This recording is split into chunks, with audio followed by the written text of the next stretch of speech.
So today is a black only panel. I've not done a black only panel yet. I've done a men only panel, women only panel. And today we're going to be doing a black only panel because there's so many things that I see on this social media platform that really perturbs me about black people in general, like really perturbs me. There are so many ways that we are being manipulated and people are just not seeing it. They're just not seeing it. Good to see you. This is Beth. Welcome, welcome.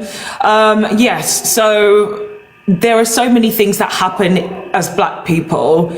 And I think what's really interesting is like our things seem to have names. They seem to have names. Thank you. Yeah, I'm really good. Our things seem to have names. So things like diaspora wars. Like white people don't have a term diaspora wars and they don't get on at all, like clearly because they don't get on with everybody. Asian people, as in Indian people, I don't think they have diaspora wars. I'm not really aware of that. Chinese people, I'm not aware of any diaspora wars there. I mean, in the Asian community, of course, Asia is fucking massive. And also Broach is part of Europe, is part of Eurasia. So the fact that there are these terms like diaspora wars for black people, constantly there are these things always to separate us and divide us and to weaken us. And I think things like the N-word, Christianity and white people are specifically here to weaken us. And I want us to try and recognize that all of these things here are to do so and to not play into the hands of these groups or these issues. Thank you, Skyper. Always good to see you here, Skyper. So yes, this is a conversation today. So this is a black panel only. Those of you who are black, you are more than welcome to come up and discuss this with me today. I have noticed that from today, well actually I did say this about my TikTok already, that it was being suppressed. And normally I get about 50 people around. I get normally about, between 50 and 150 people depending on my live. This morning when I came on, I only had about 6 or 7 people and I can already see the numbers are kind of low so far. So I don't know how many people are going to end up coming by. I did say that I was going to start bringing up my other account to try and bring it up, but they've already suppressed that one. I posted a video yesterday and it's only had 4 views. 4 views. So please do please do keep tapping. You know me, I don't ever say please tap and share. I don't ever say that, but please do tap because we need people to come to this conversation. And also in the meantime, I'm going to quiet my dog outside because I can hear him being an absolute terror outside. Please do tap. Can you tap to like the live to show that it is a popular live? We're going to try and get the taps up. If you tap the screen, please keep tapping it. I did hear that some of the taps were also being suppressed as well. So we'll see. If you can just tap repeatedly, guys, those of you who are here, thank you for sharing. Thank you for reposting. And I will just sort my dog and I will be back. But yes, black people, please do come to the conversation. Milo, come here. Come here. Do you want to come in? Do you want to come in? Yeah, come in. Come in. Bye. So annoying.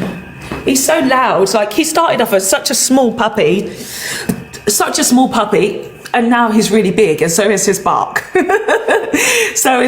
So yes, why can't black people see they are being manipulated? Why can't they see it? So let me start with the N-word. The N-word pisses me off so much. Like it makes my blood boil, the N-word. I was watching a TV show, I don't know if you guys know it or seen it, it's on Netflix, it's called Survival of the Fittest. It's quite, not an old show, but maybe was it 2 years ago that was put onto Netflix. And it was this bigger, light-skinned black woman about her struggles as being a bigger lady, but also being black at the same time.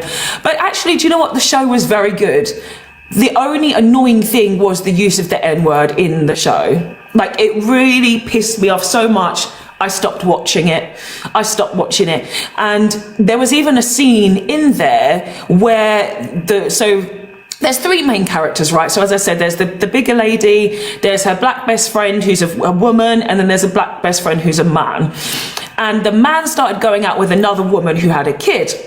And she'd said this one day when they were all together, actually it was only, I think they were all together, saying, my son was called the N-word at school.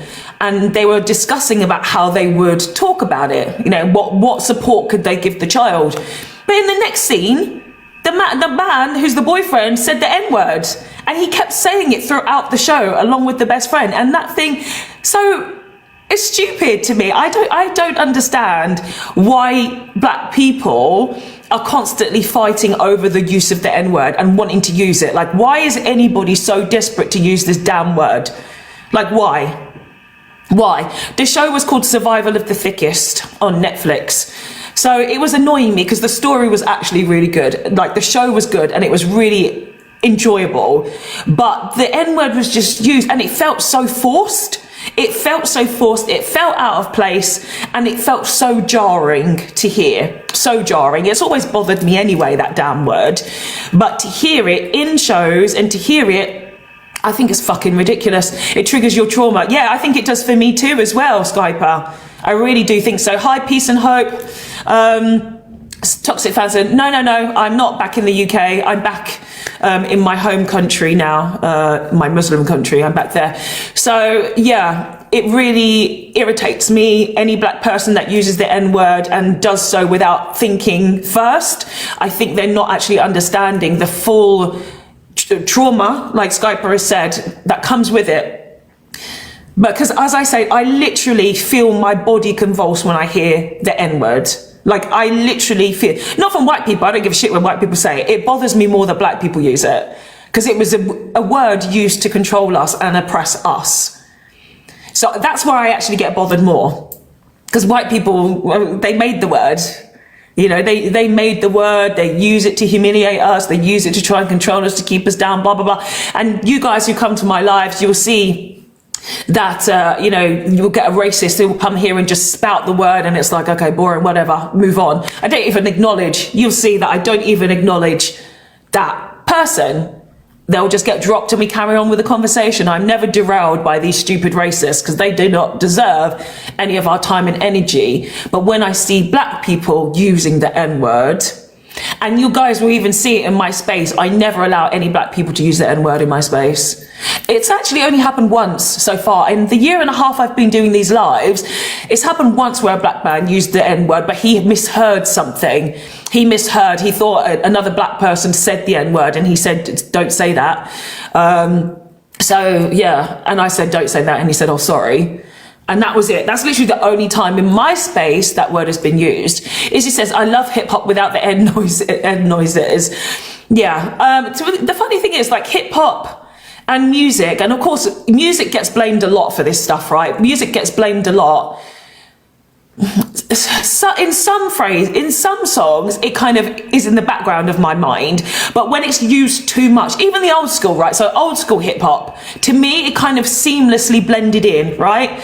And now it seems so forced using the N-word. That's what I mean. Like, it seems forced. It seems forced. So let's see who wants to come up on the panel. Let's check. Okay. 1 million, can you give me your age, race, and pronouns, please? Age 22, pronouns he, him. I'm a black Haitian man from America, East Coast.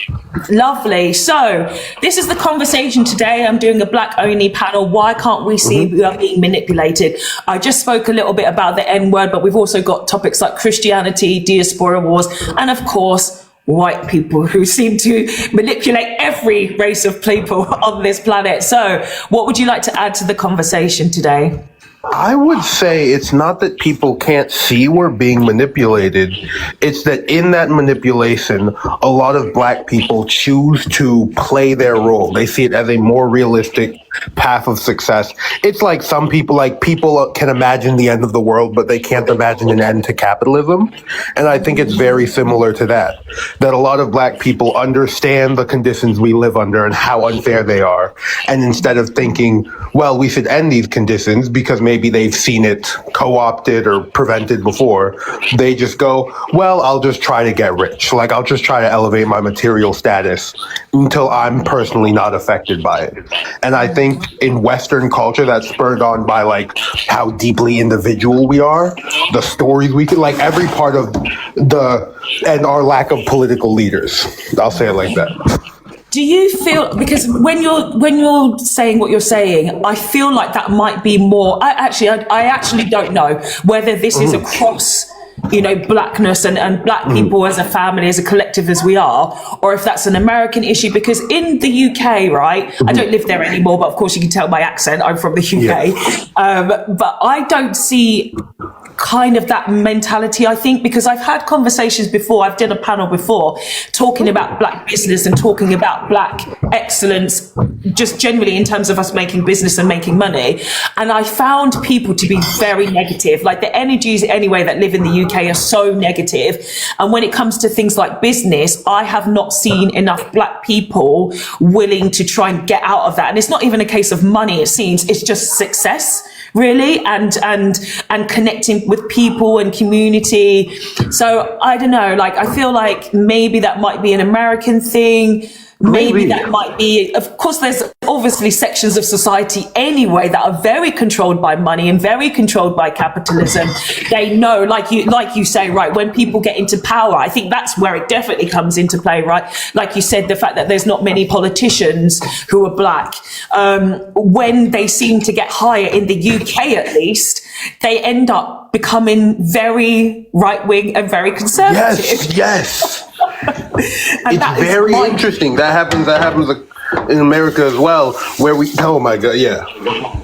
And that's why I'm so hopeful for people like, Jasmine Crockett you've got, and I'm like, please, she is such a powerhouse. I'm like, please don't ever let us down. That's how I feel about Zoran Mamdani in New York right now, because he's, I don't want to say the first socialist, but like a lot of Americans still have the idea that communism and socialism is just a bad thing because it's like homophobia almost. It's just like, it's a bad thing because someone said so and I'm not going to think about it.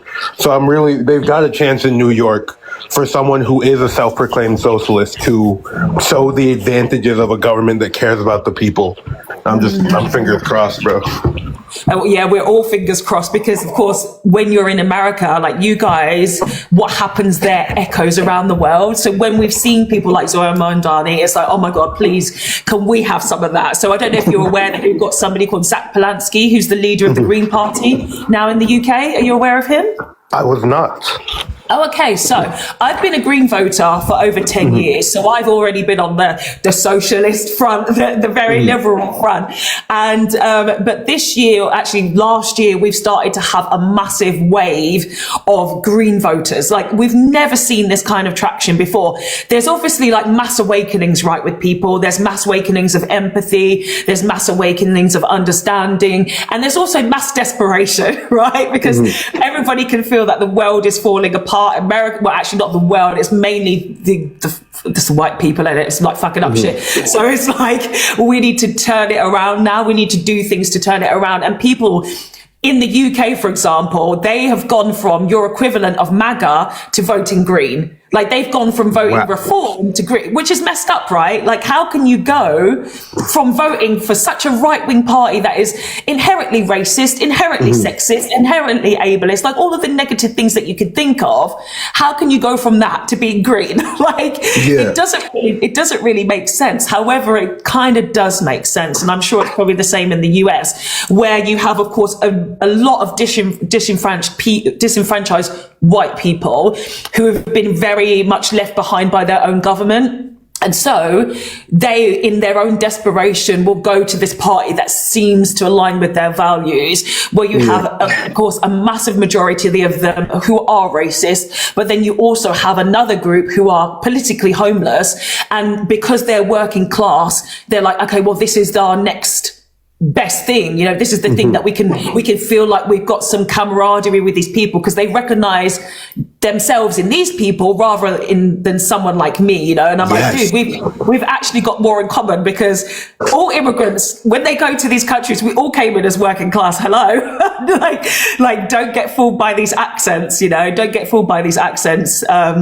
Yeah, so there's definitely a lot more understanding that needs to happen.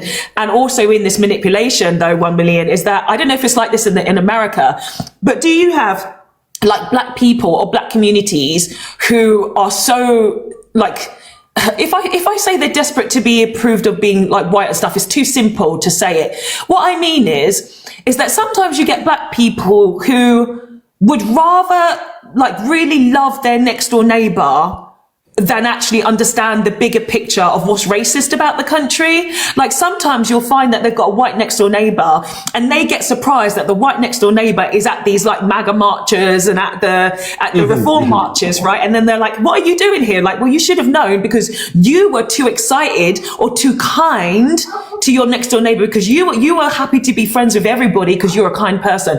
But then they see that their next door neighbor is probably a racist, you know? So I think that's also a problem. I would say that in America, that type of person happens. There was like, I'm not going to go into it. That type of person happens, but it is not that large of a genre because I'm hearing a bit of echo. Wait 1 second, my bad. But essentially, it's not that large of a majority of black people in America because of how I think the word's like tapped in, how aware we are, like how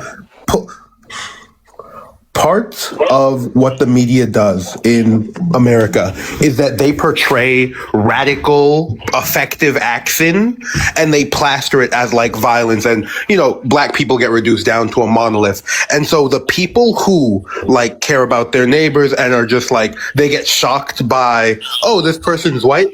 It happens. But I'm basically trying to say that the media in America rushes to paint any time that people are pushing for a change as violent. And in that, you're forced a lot of times to confront that, like, this is how they're seeing you. Like you are begging and pleading and crying out for change. Their ears are closed because they don't have to do anything. You decide to get extreme with it because it feels like you're left with no other option. And they will literally plaster everywhere. We would rather you guys die and suffer and be silent about it than stand up. And so it does happen where black people are.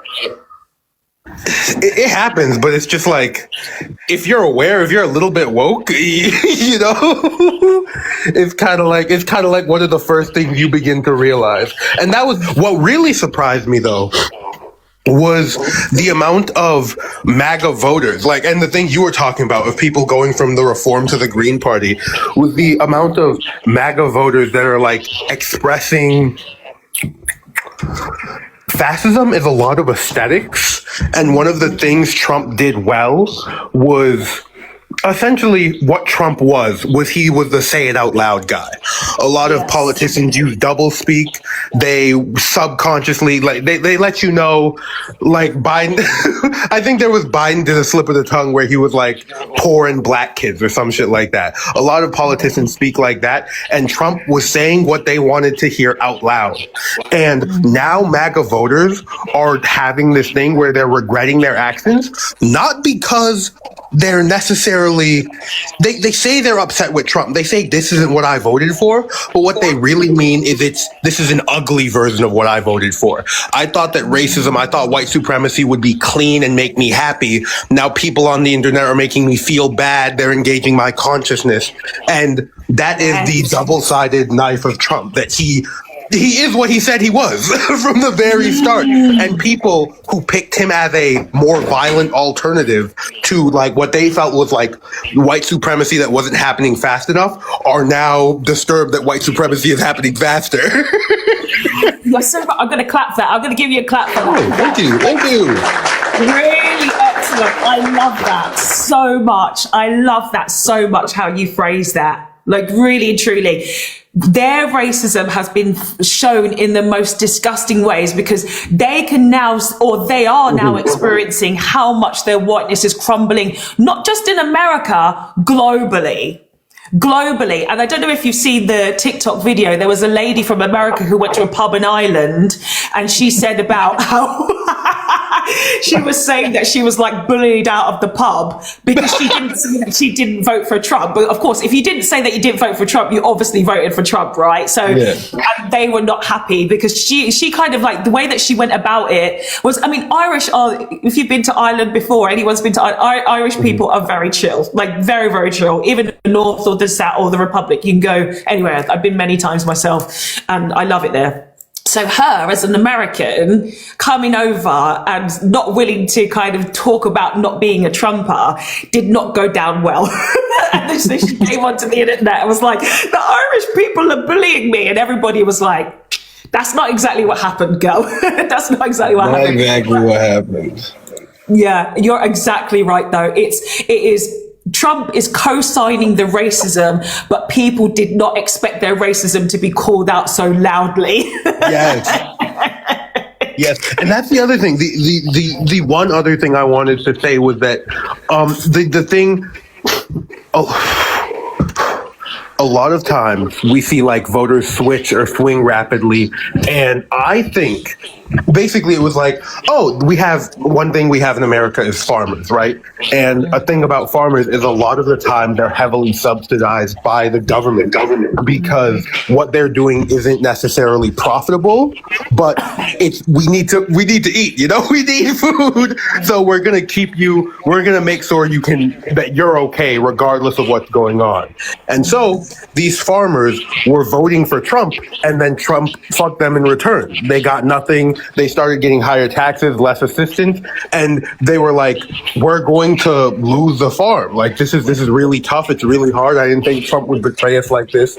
And people were like, why would you vote against your self-interest like that? Like, you're a farmer. Why wouldn't you vote for someone who would like keep things the same or make your situation better?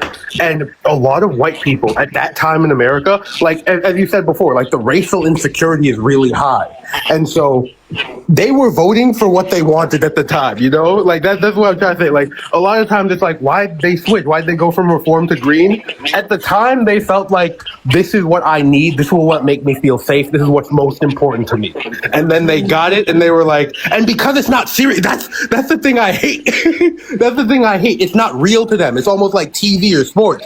It's the politics hit them so far. There's so many padding between when they the violence they inflict and when it gets back to them. That by the time oh my gosh, I can't even speak. You get what I'm talking about. Are you voting Green Party?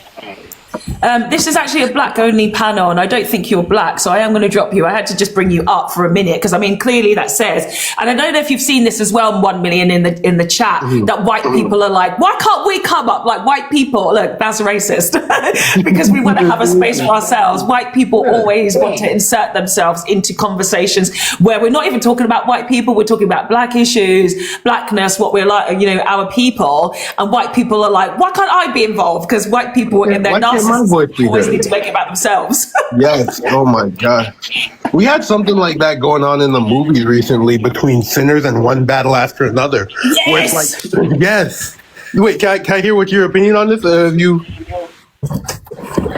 Yeah, so I the funny thing is I've never even seen this. So mods, if you know about these people, can you block them? I've just blocked that person, clearly. I didn't know about that person. So Paulie, this is Beth. If you know about these people, just block them straight away, please. Thank you, mods. And Ray Ray as well. Yeah, so this is funny. The Sinners versus what's it called? See, I don't even know the name of that stupid movie. One Battle After Another.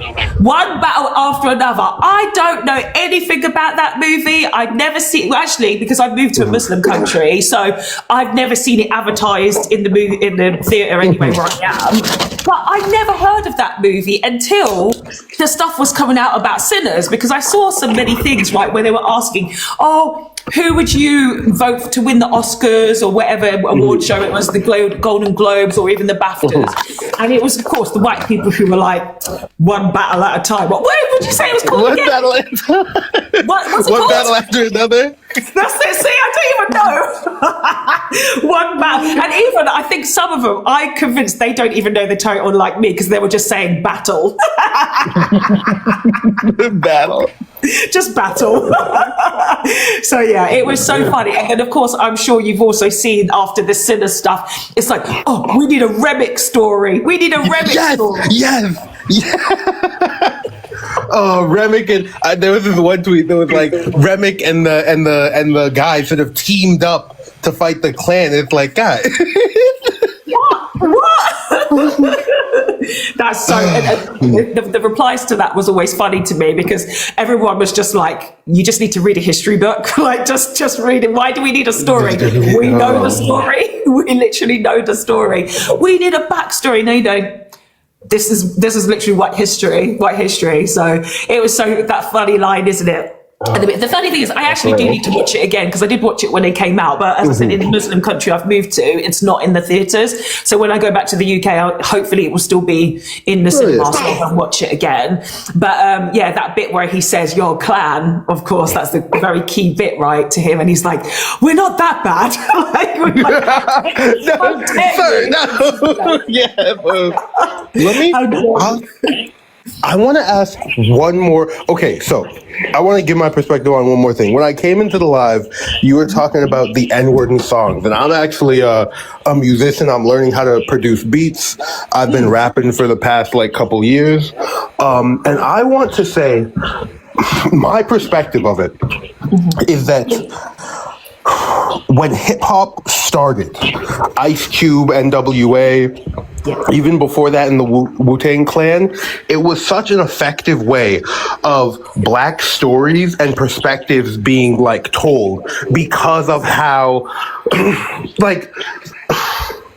fundamentally, I believe culture exists and then politics follows that. So if people all believe one thing, it doesn't matter if they're good or bad people ethically, they're going to act on those beliefs, whether they're right or wrong.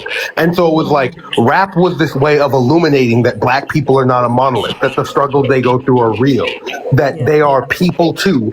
And it's put in a catchy way that's awesome to listen to, but if you sit with it, that art sticks with you and you're forced to examine yourself. And this was also aided by the fact we had authors and politicians and people who were actively fighting for our civil rights. So it was just we're not there are all these perspectives you can choose from if you choose to engage with it. And then now it's turned into more of I don't think N-word usage is bad on its own in music, but now we're in America, it feels as a black leftist, it feels like we're so cucked from leaders that people are turning to celebrities and musicians to be our political activists and saying what do you believe on this issue? And it's that's okay, but do you get what I'm saying? It's it's sort of these people shouldn't be where they shouldn't be our moral compass. Yeah, I think what's really kind of interesting is, I think across the world, especially in the black diaspora or black, wherever you are, I think we're quite aware about how the N-word came about and how it was used to oppress other people. I think we know that. I think what we know, of course, in the Americas is how, like you say, in hip hop music, it was kind of, we need to take the power away from this word. Yeah. What has actually happened now, though, is that it's spread to the UK. We never used to hear that word in the UK, truthfully, we never used to hear it. And even in Africa now, in the motherland, they're using it there. And honestly, it's horrifying. Yeah, it's horrifying to me. So it has spread.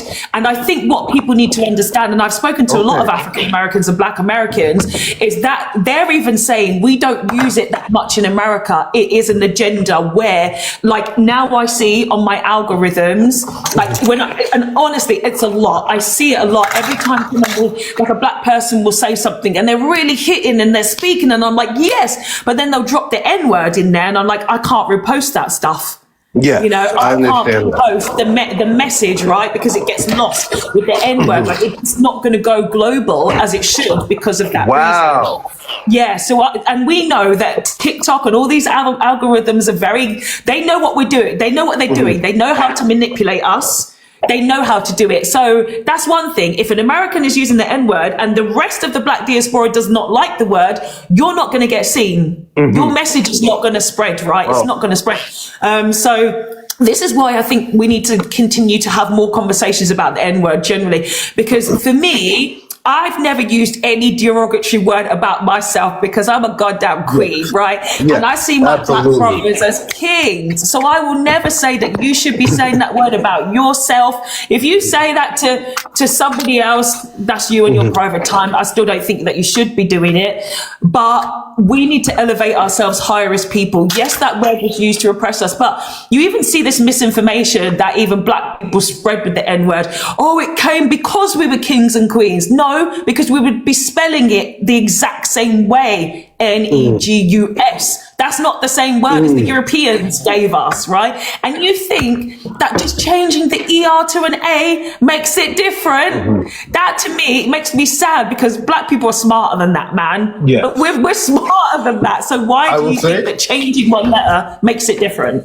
You've truly illuminated my perspective on the issue. I think it's probably that it's that American ignorance, bro. I was only thinking about it because it feels as though as a black man in America, even the people who are well-meaning to me, like sometimes I'll cut a corner and someone will jump, you know?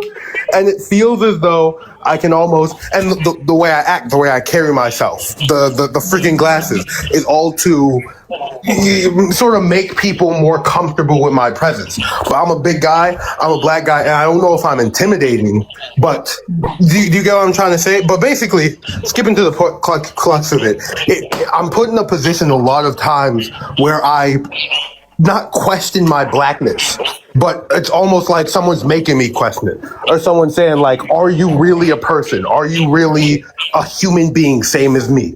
And oh my gosh, every day I move I moved from a majority black city from a more diverse place to a less diverse place. And now twice a week, I'm asking, do I play football? What type of athlete am I because of my size, because of my stature? And it's almost like you're not even looking at me like a person, you know? And from that, it's like, why wouldn't I do anything that would make me feel more so, like, even if the argument isn't sound, it's like anything that can make me feel more secure and comfortable and more like I'm taking power back, I'll grab it.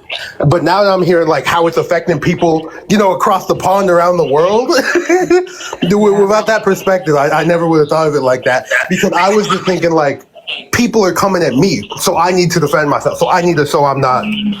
Yeah, that's definitely something I feel like the majority of black people need to overcome. Yeah, Africa Debunk, please do come in. This is kind of going to be a free-for-all panel today for everybody. Thank you so much, brother, for being here. I think also in the meantime, like if you're not speaking though, because I think we might have some reverb on the live as well. So if you in the meantime just mute, but we do come in when you want to say something. Yeah, I think most black people have to go through it, especially if of course they're in the Western world, of overcoming and building a level of confidence up because of how we are constantly seen in such a negative way, because of course it's white projection. Everything is white projection, right? So we have to elevate ourselves so high to not get affected by any of this shit. And it's a very difficult path to walk. I've had to have therapy over it. And because I felt all of this not paranoia, but I felt all of the energies from their judgment and the way they think and feel about us. And it goes through everywhere, right? It goes through your work. It goes down to your friendships, goes down to your neighbors where you live. It goes down to dating. It's like everywhere. It's everywhere where your blackness is questioned and your blackness is judged. You know, everything, your features, your hair, your skin, your nose, your lips, everything about you is judged. And white people do not understand that. And it's not for us to try and convince or tell people white people shit, because they've had enough time to understand us and they're willfully ignorant at this point, because these conversations are not new. We've talked about this a lot of the time. So it's up to us as black people to continue to empower ourselves. But yeah, you absolutely hit the nail on the head there with the feeling of feeling judged and having your personality and your structure and where you are. And it's not a good feeling, man. It's not a good feeling at all.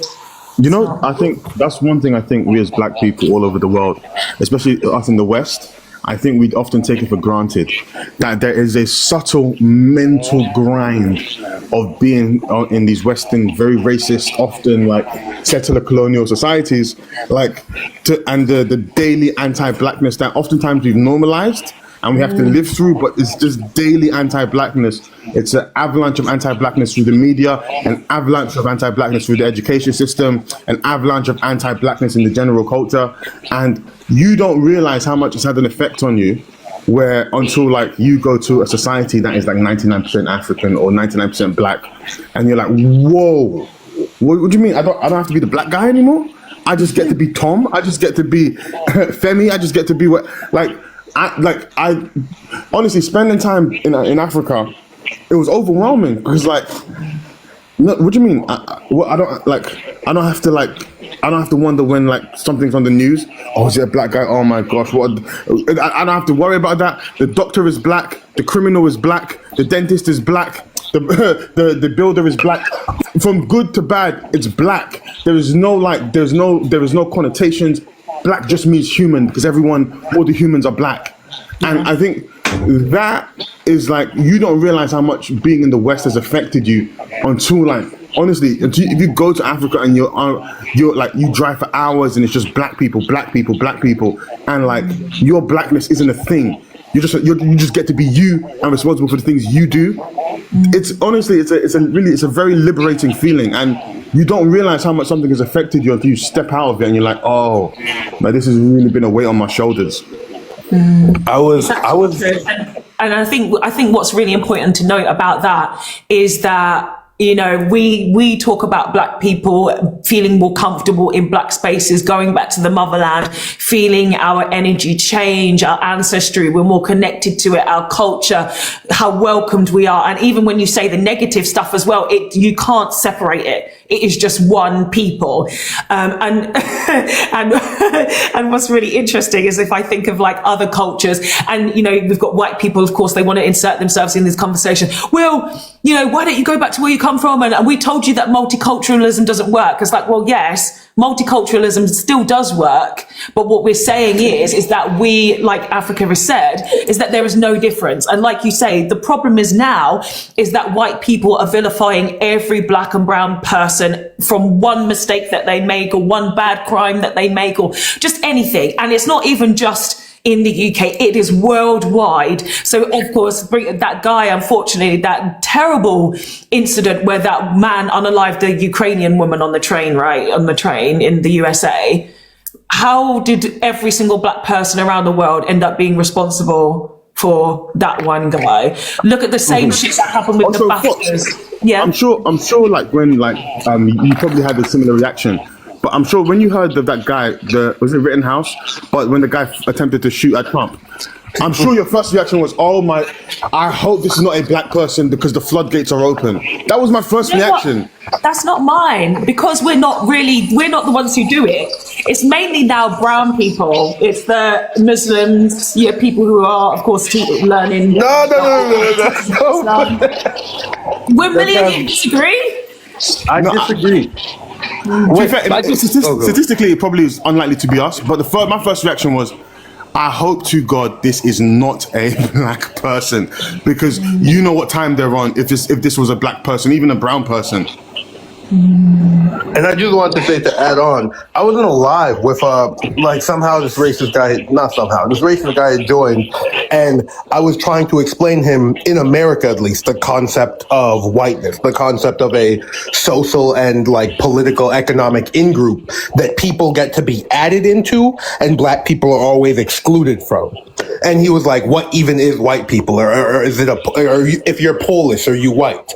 But then he had said, like later on in the live, like blacks were selling other blacks into slavery. And it's so interesting how for them it's Polish are its own people. Americans are their own people. You know, like Norwegians are their own people. And for black people, it's just, those violent blacks were selling other blacks. Remember though, 1 million, it's because of their limited knowledge. Like they don't understand the black diaspora, first of all. It is literally down to their own lack of education. Their complete lack of education. And my platform here, so I don't think you know who I am, so welcome and thank you so much for coming to the conversation. My platform specifically talks about being English, right? The English people. And they'll hear my accent and say, you're English. I'm not fucking English. I've just got an English accent. I'm fucking black. I'm African. I was born in Britain. I do not have any ties to the Anglo-Saxons who invaded Britain. I don't have any lineage. I'm the first person in my family to be born in Britain. I'm not English. So then they'll start to say, well, you're talking about white people. I'm like, no, I'm talking about English people. I talk about the Eastern Europeans separately. I talk about the Scottish, the Welsh, the Irish, because I have the ability to do that. And so do black people. And so do brown people. We have the ability to separate cultures and religions and groups of people. Whereas white people don't. They don't have the ability because they've been taught that everybody else that exists is the enemy. Everybody, if you're black, if you're brown, if you're gay, if you're trans, if you're you're Muslim, everybody is an enemy, and they don't have the ability to separate. That is their problem, because again, it's just projection. Everything they do is projection. Now, white people, it clearly says black only panel. So why do I have white people again wanting to come up onto the panel? I might do a white only panel another time, but I will have to mentally prepare myself for what might happen when I put that. Because we know what will happen, right, Africa, if I end up doing that. Yeah, you know what time people generally on. But like, do you know what? One of the things about the slave trade, or like that fascinates me about the slave trade, is that people who don't know anything about the slave trade, who couldn't fill up an A4 piece of paper with everything they know about African history, but somehow feel qualified to speak on the slave trade, Absolutely. the dynamics of the slave trade. And it's very interesting because people know to take time when it comes to the Holocaust. When it comes to the Holocaust, you know, if you've not read up on the Holocaust since high school or secondary school, you know, keep your mouth shut, because you're going to stumble up, say some factually incorrect, insensitive stuff, and they're going to be on your neck. But when it comes to the transatlantic slave trade, people who have not read a book since they were on slavery, since they were 14 years old and had to in history class, all of a sudden feel qualified to lecture Africans. And like They do that with every subject, as we know, because their egos are so fragile. They have to know every single subject inside and out without even learning anything about their goddamn selves. This is their problem. They do it because, as I said, their egos are fragile. They're not clever. They're not intelligent. So at least if they feel like they can get one up on us, that's how it makes them feel better, because they're insecure. They're so insecure. My question that always reveals the kind of double standard is like, hey, do you feel like the Jays during World War II, were they responsible for the Holocaust? And the reaction is always like, no, of course not, that's different. But then I would remind you that, like, how do you think the people were transferred from the ghettos to Auschwitz, to the ghettos to the death camps? Those weren't German schmatzis putting them on the trains. Those were the Jewish ghetto police that were putting them on the trains. It was the ghetto police that were abusing the public. But you never in your life have you heard someone say, hey, because the Jewish ghetto police were collaborators, that they're responsible for their own Holocaust. But because like you have a handful of mercenary armies, kill all niggers, I'm trying to make a coherent point. Shut your mouth. Shut your mouth. The niggers. Shut your mouth. Shut your mouth. Carry on. As I was saying. Carry on. Yeah. As I was saying, it's very interesting. Never in your life have you heard that narrative run on that, because you have collaborators from that class of people, that they're responsible for their own genocide. But when it's black people and African people, all of a sudden, because we have a few mercenary armies and Western Central African terrorist groups that facilitated the slave trade, all of a sudden we're responsible. But that narrative you've never even heard that narrative about the Holocaust, because people have no respect when it comes to African history and feel qualified to speak on things that they know nothing about. The other thing, just the one thing I want to refute, but you had said, basically, in America, I cannot speak for other places, but the majority of our like senseless or random violence comes from young, mostly white people who feel as though there's no other place there's no other way their voice will matter. They feel insecure. They feel as though their life has been made meaningless either by the system of capitalism or, their own personal life. And so they're like, I want my name to be remembered in some way. I want to hurt people how I feel hurt every day. And and that's why they do that. I would never ever say that like the acts of violence or like the acts of mass violence are coming from brown people, because to me it just feels like this narrative that's been used, at least in America, to justify that we've stolen from them and that we continue to steal from them, and that we're just looking to profit off their suffering the same way they do black people. Yeah, everything again always is deflection. It is, let's make this group of people the reason why our problems are so bad. And that's why we have to keep being smarter than what the systems have been put in place to keep us manipulated. So all of these things that I've listed here, and then things like also, looking.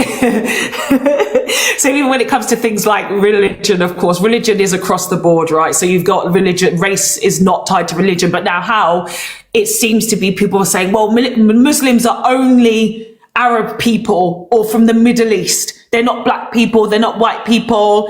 They're not brown people. Like, it's religion. It's a religion. So, and I think also as well, of course, we know that white people are very scared about Islam and very scared about a lot of things. And so any way that they could try and vilify any sort of group of people is something that they need to do, again, in their own insecurity. But also, they obviously have a lot of fear because they know that Islam is so fast spreading. It is the fastest spreading religion, and the fact that they're feeling their own civilizations crumble. This is why it is important that black people together do not go and play their games. Like, you will never find me doing any sort of things that are proximity to whiteness. I can explain whiteness, and I can explain the way that they feel, and I can explain the UK and British existence, and I can see the differences between, British Americans and British people. And then, of course, if you're going into the Europe and you're going to German, I can see the differences, but you'll never see me. I will never get confused by me thinking that woman's like white, because of course I confuse the enemy anyway with this accent. So like they already get confused when I start saying stuff that's pro-black, because they expect me to be pro-white with this accent, because they're not clever enough to understand that this is about culture, it's about ethnicity, and it is of course about race as well. We're going to bring in Ray and Chris. Like, guys, please do feel free to unmute yourself when you want to say something. We're having a free conversation today, but of course in the meantime just mute yourself, because TikTok is not great at the moment. We're having a lot of echo and feedback. So Ray. Hello, my queen. It's a while since I've been on it. It's a while since I have been on this beautiful panel, but I am back. I am back to debunk people who lack critical thinking. I've just come off because I'm going back and forth in the comments, and I have a character. What is it called? It won't let me type a whole paragraph to you, so I thought I'll come up onto the panel and we'll do some education around critical thinking, and we're going to talk about, racism and, the different forms of racism that we can experience and that exist. Black people can be racist. I can be racist towards an Asian person. I can be racist towards an Arab. By all means, yes. If I am going to sit there and I'm judging someone and I'm treating someone, or I want to call someone the P word, or I want to call someone the P word, or I want to degrade someone based on their race, that would be me being racist towards that person. One minute, Ray. I'm going to stop you there for a minute. I was like, am I hearing this right? Ray, no, we can't be racist. I feel like people can be racist. I feel like, because I'm not gonna lie, I don't know all of the right terminologies, but we can't be racist. We can't. Yeah, maybe it's more prejudice, but we can't be like systematic. Like, we can't be systematically racist. Do you get what I mean? Like, we can't, like, other cultures and other races don't experience racism the way that black people experience racism. Like, I can't be racist towards a white person. Do you get what I mean? And yeah, I am mixed and what, like, shoot me. Like, I can't be racist towards a white person, because at the end of the day, you can't oppress the oppressor. Do you get what I mean? But there's different forms of racism. I've always been told that there's different forms of racism. We just experience every single form of that racism. Unfortunately, does that make sense? Like, white people do not experience racism, and you sat there saying that white people experience racism in South Africa, but white people went and colonised South Africa, so really they're not even experiencing racism, they're just experiencing a backlash of their actions. That is all that is, to be honest. But you're not going to sit here and you're not going to not use your critical thinking cap to think outside of the box. Yes, we can be prejudiced towards other people's races. Yes, we can discriminate against other people. If I was to go and call somebody from Pakistan the P word, that would be me being prejudiced against that person. That would be me judging a person based off of their race. Yes, it would be bang out of order for me to do that. I don't even use the M word because I think it's absolutely disgusting. Do you get what I mean? But I ain't being funny. You're not going to sit on a panel in a live where there is a black woman who is trying to educate you and then be like, oh, but black people can be racist and black people do and black people do, because then you're just minimising with a black profile as well, like, because then you're just minimising your blackness and you're showing that you haven't actually listened, you haven't educated yourself, you lack critical thinking. This is why we don't really spend much time acknowledging them. Like, really. But I can't help that. I always fall into the trap. I actually can't help it. But that was really doing my head. In. And like the people who keep on saying like, okay, pace, like I'm a Scouser, so I have a very broad Scout accent. Do I not sound black? Do you get what I mean? Like, people say, you don't sound, you talk white. What does that even mean? What does sounding white and sounding black mean? Is it because that we're not sat here, I've got background noise from a child, but like, does that, like, do you want us to be the stereotypical ghetto person that, like, is portrayed in the media? Because that's just you falling for propaganda. Yeah, this is the reason why this is the topic, right? It's like, can you see, or anybody see, that they're being manipulated by these conversations? So I don't have anybody question me and my accent and all this kind of stuff. You know, I have this platform here.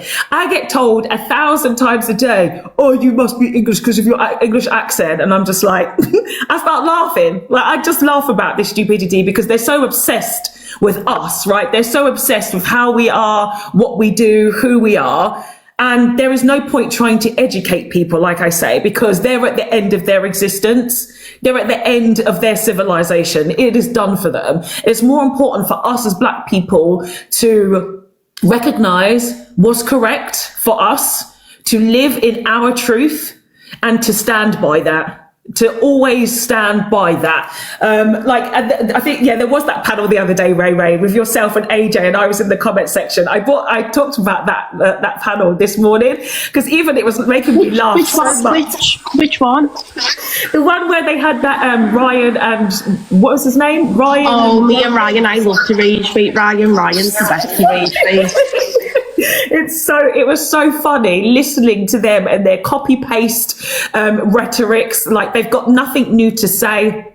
It's absolutely ridiculous. But I think what again is just who's that, Millen? Oh, Millen. Yeah, I just want to say, Junior is. I think Ray joined. There's a guy in the chat who's like, anyone can be racist.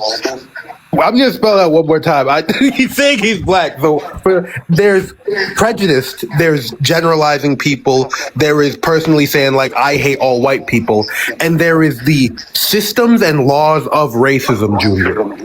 If you are black in America, there are laws in place. There are systems in place, from insurance to police to the school that you go to, that work to the highway running through your system. A lot of the highways in America, not a lot of people know this, were ran were built to purposely go through black neighborhoods. Yes. Every time black people try to build wealth in America, and it's happening now in Atlanta, Georgia, that attempt, the government sees it and does their best to disturb it and burn it down. They used to burn down black economic centers like Tulsa, in New York, not the Madison Square Garden, but some of the largest garden in New York, I think, was built over a black neighborhood. And you don't know these things because you haven't learned them yet. So I'm trusting that you're not like a bad person, you're just ignorant. And so to say I've seen people be racist against white people, no one's saying you haven't. What we are saying though is that across the world, because people like capitalistic powers have wanted to amass power, and they found a way to label a group and exploit them. And that's what we're talking about here. We're not talking about anything else. Yeah, Central Park. Yeah, thank you. I think just generally with these conversations, I mean, I don't know if Junior or Spiggy are actually black people. Mods, can you go and check these people's profiles? Because then we can have a deeper conversation into these black people who want to have more proximity to whiteness, which is exactly why I talk about why it's a problem. And He's why private because I look at his account before, but I can't because he's private, so I just have to assume that he is what he is portraying himself as on the earth.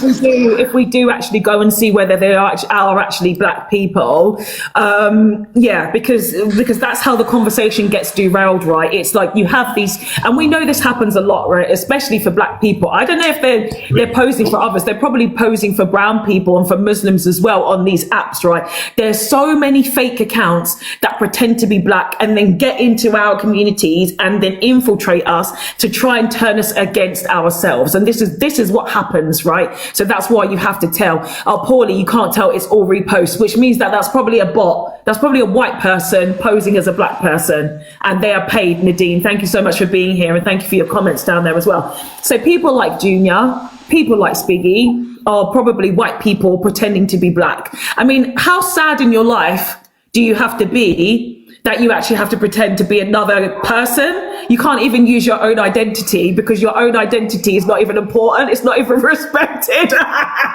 Like, I could never be a troll of something else because I'm too important and I'm too special. But these losers, right? These absolute losers, they're like, well, I've got nothing about me that's actually interesting, so I have to be a troll and I have to get paid for it. Like, really? It's fucking sad. It's so sad. It's so sad. They can't get attention unless, especially as a white person, imagine how terrible as a person you got to be as a white person. Now you got to go to the other end of the spectrum and be a black person to get attention. Really and truly. That was the point, just before I let Chris come in, that was the point that you were talking about before with the N-word being in songs. I think it was... Is it Million? Yeah. Was saying about like how like you do rapping and was talking about like the N-word and how it used to be used in songs. I cannot stand the fact that that word is in so many songs because I cannot stand how the culture vultures are like, oh, but it's in a song. Oh, but okay, and if I, as a black person, mixed race woman, will not use that word, and that's in my day-to-day life, I hear many people using this word.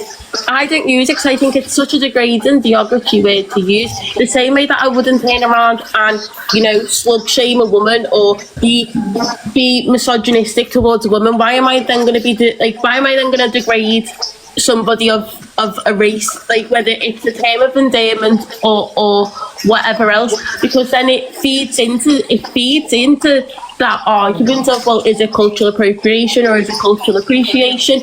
But it's all just I struggle with this one because I don't feel like there's anything that there anything like cultural appropriation is anything to get cultural. I think it's all more so cultural appropriation than it is appreciation. Right. Is that the N-word shouldn't even be a cultural thing? Like, to me, that whole idea is crazy. Like, it's absolutely crazy. Like, we talked about this earlier. I don't know if you're here on that part, Ray, or Chris, if you were here. And we've got some other people on the panel as well that we need to figure out or ask what their identities are. But the fact that, again, the N-word was there to repress black people. White people created the word, enslavement of Africans. They use that word to humiliate us, to degrade us, to do all these terrible things to us. And yes, of course, we needed to, as black people in the Americas, to try and take the power away from that word. And I feel like that happened in the 80s. Like, I really feel like that, of course, what hip hop, I feel like that was the biggest movement and the biggest moment then. But that time is long gone. Like, I really feel like it's long gone. And like I said, it was not used in the UK and it was not used in the motherland. The fact it's being used now even more so, again, is to oppress us. It's to oppress us. And why can't black people see that? Like, why can't black people see it? Like, why do you have to use this like, I would never call myself a bitch. I've never called myself a bitch, like, ever. I've called myself ugly sometimes, like, before, if I didn't feel confident, and I've called myself fat because I have a problem with my weight. But I've never called myself something that would actually derogatory me in terms of my blackness, something I can't change. Like, that to me is crazy. I'm just gonna also introduce Chris now, and then I'm gonna sort my dogs out because they're doing my head in. I don't know if you guys can hear it. I did turn off background, but they're acting like lunatics outside. Chris, are you there? Yeah, I've been listening to this whole conversation. I didn't want to interrupt. I was gonna let you guys speak, and then but I saw the topic, obviously. I just needed to hear your voice. So can I just have your age, race, and pronouns, please? Oh yeah, of course. I'm 20. Wait, my age? 20. Name's Chris, obviously, and then my pronouns, I guess, he, him. So yeah. And race. Black as it comes. Okay, thank you so much. And I'm just going to get the next person as well. So the person who's got the hearts there, the blue, white, and green heart. I can't read your thing. Can I have your age, race, and pronouns, please? I come from Norway, so it comes with an accent. So sorry for that. But I'm 18. I'm also black as it gets. Okay. And then Carl as well. I know we've spoken before, but I can't remember. Carl, age, race, and pronouns, please. I'm 62. I'm me. Him. I'm a geezer. And No, we haven't got time for that, Carl. Carl, I know you've been here before. Carl, I know you're Hermit Sapien, you know you. No, we don't do that shit here. Okay, so guys, can you continue on the conversation? So, Chris has disappeared. Oh, Chris is here. Chris, yes, please do speak, and I'm just going to sort my dogs out, and I can hear you in the background. And also you as well with the hearts, please do talk, and I will come back and I will respond. So, ladies and gentlemen, like you heard Pod say, I'm going to take over for a little bit. But essentially what I was going to say is that, a lot of white people, they're always just like gaslighting. I'm not going to lie. Like, look, I feel like they always try and form emotional arguments. And they're like, especially in regards to the M word, they're like, oh, it's just a word, this, that, and the third. Like, they're always trying to use emotional arguments to justify them going out here and looking and talking about black people in a derogatory manner. Like, to address the thing that I said at the primary part of my argument, the M word, I mean, if you use that word, it's just disgusting. Like, I don't know. I just feel like they're always just trying to gaslight us, and Yeah, I really feel like there's definitely a lot more black Brits who are having more of a response, of course, to the N word and how it does seem to be in parts of our culture. And I don't know if you guys have seen this too, that there's a lot more parents saying that the N word is actually being said by white children in schools. I've heard there was somebody who came here before talking about how their black child had a white kid say it to them and say that they were entitled to say it. And these children were about 5 years old. Like, that's how it's actually come into our community. And say, me as a person, I'm 42 years old. I've been called the N word 3 times in my life.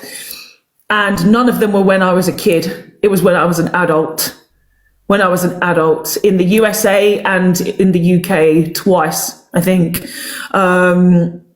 So it's going deeper than it should be. It's going deeper than it should be. And there needs to be more understanding as to why that has happened. And we need to stand up as Black people against it. And Black people, we need to take more responsibility. Thank you, Chris. Thank you. We need to take more responsibility for this word and how it's used. Yes, white people came up with the word, but it's no reason for us to continue to use that word and have it in our communities and have it in our vocabulary. Carl, I asked a very simple question: age, race, and pronouns. Like, how was that hard? How was that hard? Yeah, so the cat person, yes, what would you like to add to the conversation? So let me reintroduce this again. So this, of course, is a Black only panel today. Why can't we see we are being manipulated? So we've got things like the N-word, Christianity, diaspora wars, and white people. All of these things are here to keep us oppressed. Why can't Black people see that? So what would you like to add?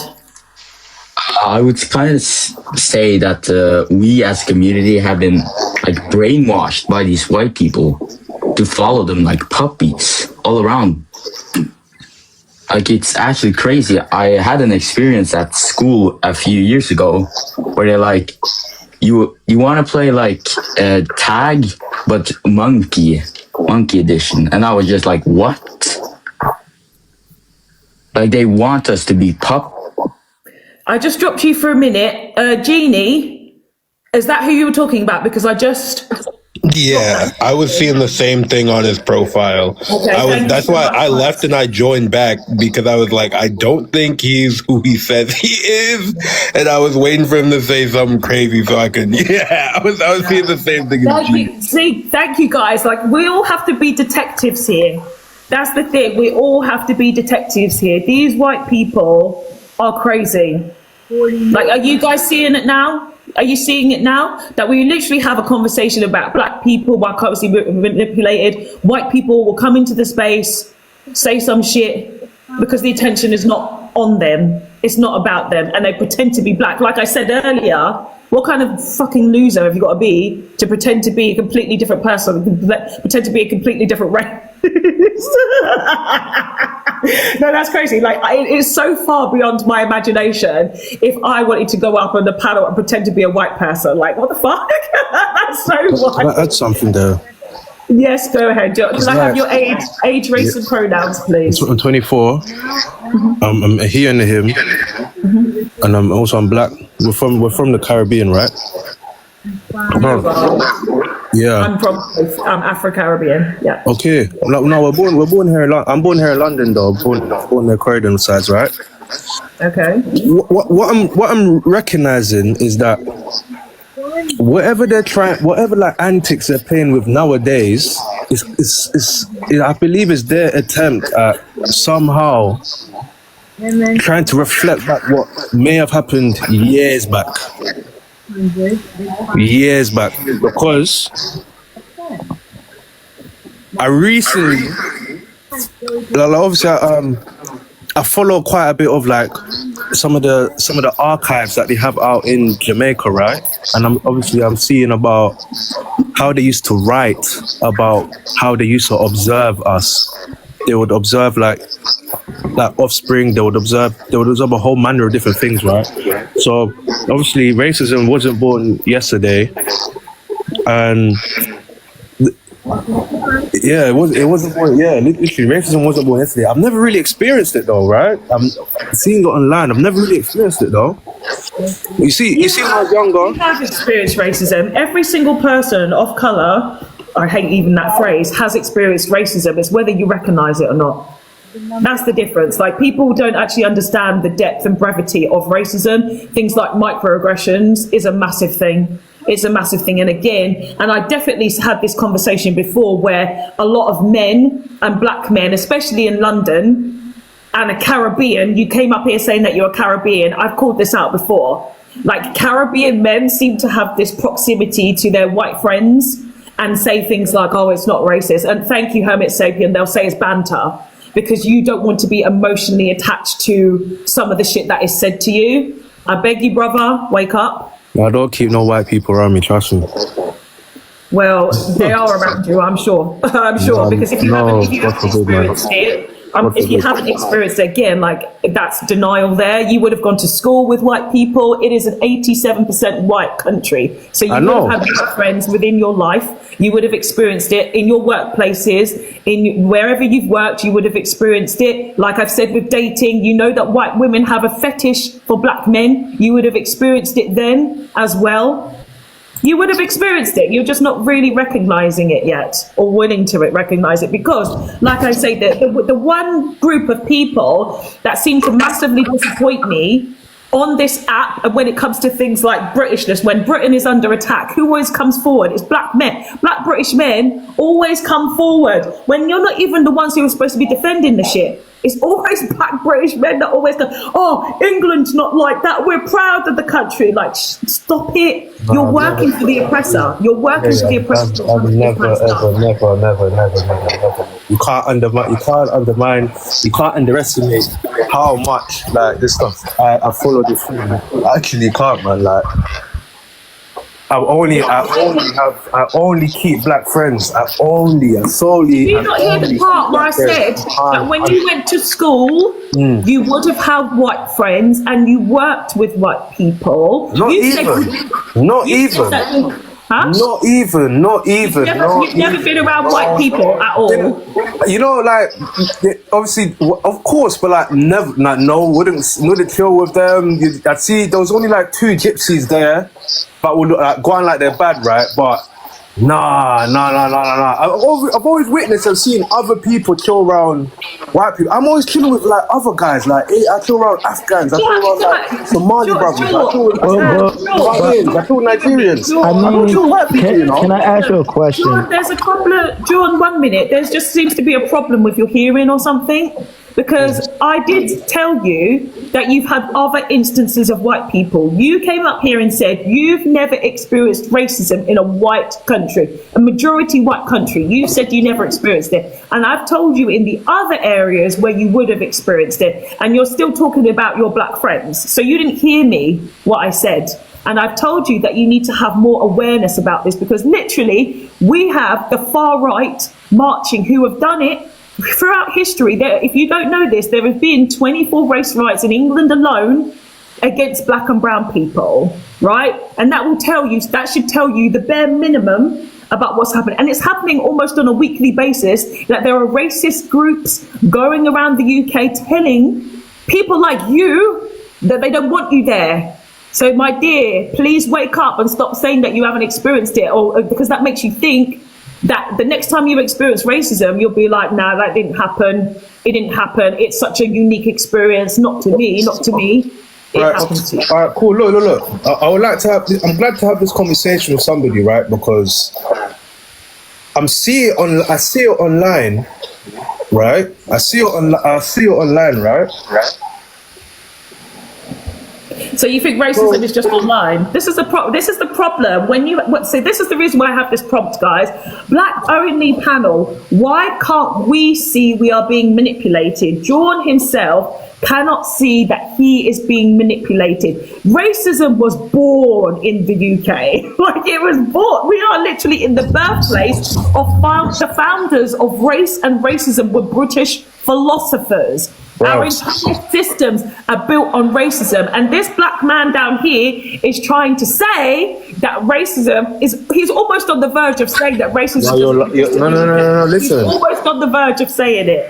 Listen, what I need to speak with you guys to learn more, because obviously I know racism exists because my mom tells me about how my great grandma, when they came over here, they made her pick bushes as a form of work, you know. But I don't. So you want black people to teach you on what the racism that we experience is? You want us to teach you what? Like on what racism is and what the experiences are, because you just don't know, you just don't have an awareness? No, it's not about to teach you what the experience is. It's to learn about what to do about it, though. But you can't even recognize it, so we can't even give you any guidance on what you would do. I want to know what to do about it. It's not about, oh, it's not happening. What do you do about it? No. We can't do anything about it. We literally cannot do anything about racism. It's about us recognizing what racism is, right? We recognizing what it is, and we empower ourselves as Black people, so we know what the pitfalls are, and we know how to avoid some of this shit. We can't change. You can't change racism. You can't change racism. The system is there. It's about how we actually move forward with it. Can I ask you a question, Fox? Well, yeah. 1 minute, Big Brazil. Thank you. Can I ask your age, race, and pronouns, please? Age in my 30s. Race, I'm Black in America, and pronouns he, him. Now, I'm also going to bring in Quams as well at the top. Can I have your age, race, and pronouns, please, Quams? Yeah, 24, West African Black, he, him. Thank you so much. Okay, Big Drizzle, thank you. good morning, good afternoon, good everybody across the world. Hope you're having a wonderful day. I need to ask a question, and I want to find what you said at the end. But I want to ask a question, like, what is it? Because this is not kind of like the first time I heard this coming from him. I had kind of have some arguments of some Black British people and the arguments against racism. And I don't want to be a dead horse, but I have to give an example of the BAFTA awards, because for Black people in America, we have our own award shows like the NAACP Awards, the Image Awards, which, listen, we don't look for no validation, right? But we celebrate ourselves. And so going to a space in the UK and getting disrespected like that, that's not what we do. We might as well just go home. And not only that, I will say this too. Let's not say that, like, listen, there's been some Kwame Nkrumah, a lot of Black revolutionaries and presidents came out of the British curriculum system. So I'm not going to say that British people don't have this rebellious mentality towards white supremacy, but I don't understand why some people like the brother down here don't have that don't have that rebellion towards racism. Is it because being there in the British time, they don't have institutions that celebrate y'all? Like, is it because of that, or is it because that it's different? It's a different subjugation than it is in other countries. You know what I'm saying? Because I know some good Black intellectuals out there in the UK that don't speak like this. They're Pan-African. They know better. Like, listen, there's wonderful Caribbean. Caribbean's all about rebellion. Caribbean, you know, they actually deported like the Caribbeans who were most rebellious in America to the Caribbean, and that's what gave birth to like the first independent Black nation of Haiti and things like that, right? So what is about this mentality? That's what I want to ask. I'm glad that you brought up the BAFTAs. We did touch on it a little bit earlier, but I saw that. I saw exactly how all African Americans and Black Americans were absolutely horrified by what happened at the BAFTAs, and I saw Black British people defending it. I felt like I was the only person, and the guys here will know that I held lives about it. I posted videos on my page about it, how I was absolutely horrified by that whole shit. The whole thing, what the BAFTAs and the BBC wanted to do was humiliate Black people all over the world. I was annoyed because I was like, well, why is that guy only his racial tics towards Black people? Suddenly you can't be disabled and racist? Like, I felt like I was the only person. And also, London Hughes, I don't know if you know London Hughes. Yeah, thank you, Izzy. Yes, I did voice it loud and clear. London Hughes is a British comedian, and I used to actually watch her from years ago. She's moved to America, and she was saying this, right? She was saying the exact same thing what you just said, Brig Drizzle, which is Americans, they fight racism, and again, create their own spaces, right? Their own spaces. Whereas British people just roll over and take it. And she was trying to make it very clear that activism happened in the UK. Black activism happened a long time ago, and it happens offline. But online, there is so much pandering, that I really do feel alone. And maybe there's something in the water. Maybe it helps because I don't live in the UK anymore. Maybe that gives me a little less fear to talk about this stuff, because it's either down to manipulation, brainwashing, like you said. I think George said brainwashing. I think that's a big part of it as well. And that when you come out of the bubble, you're able to see it for what it actually is. But there's also people like Kelechi. So like, if you don't know if you know Kelechi Ejiwafo, I think that's her surname. I love her. I think she's brilliant. I do. Oh, you left you left UK?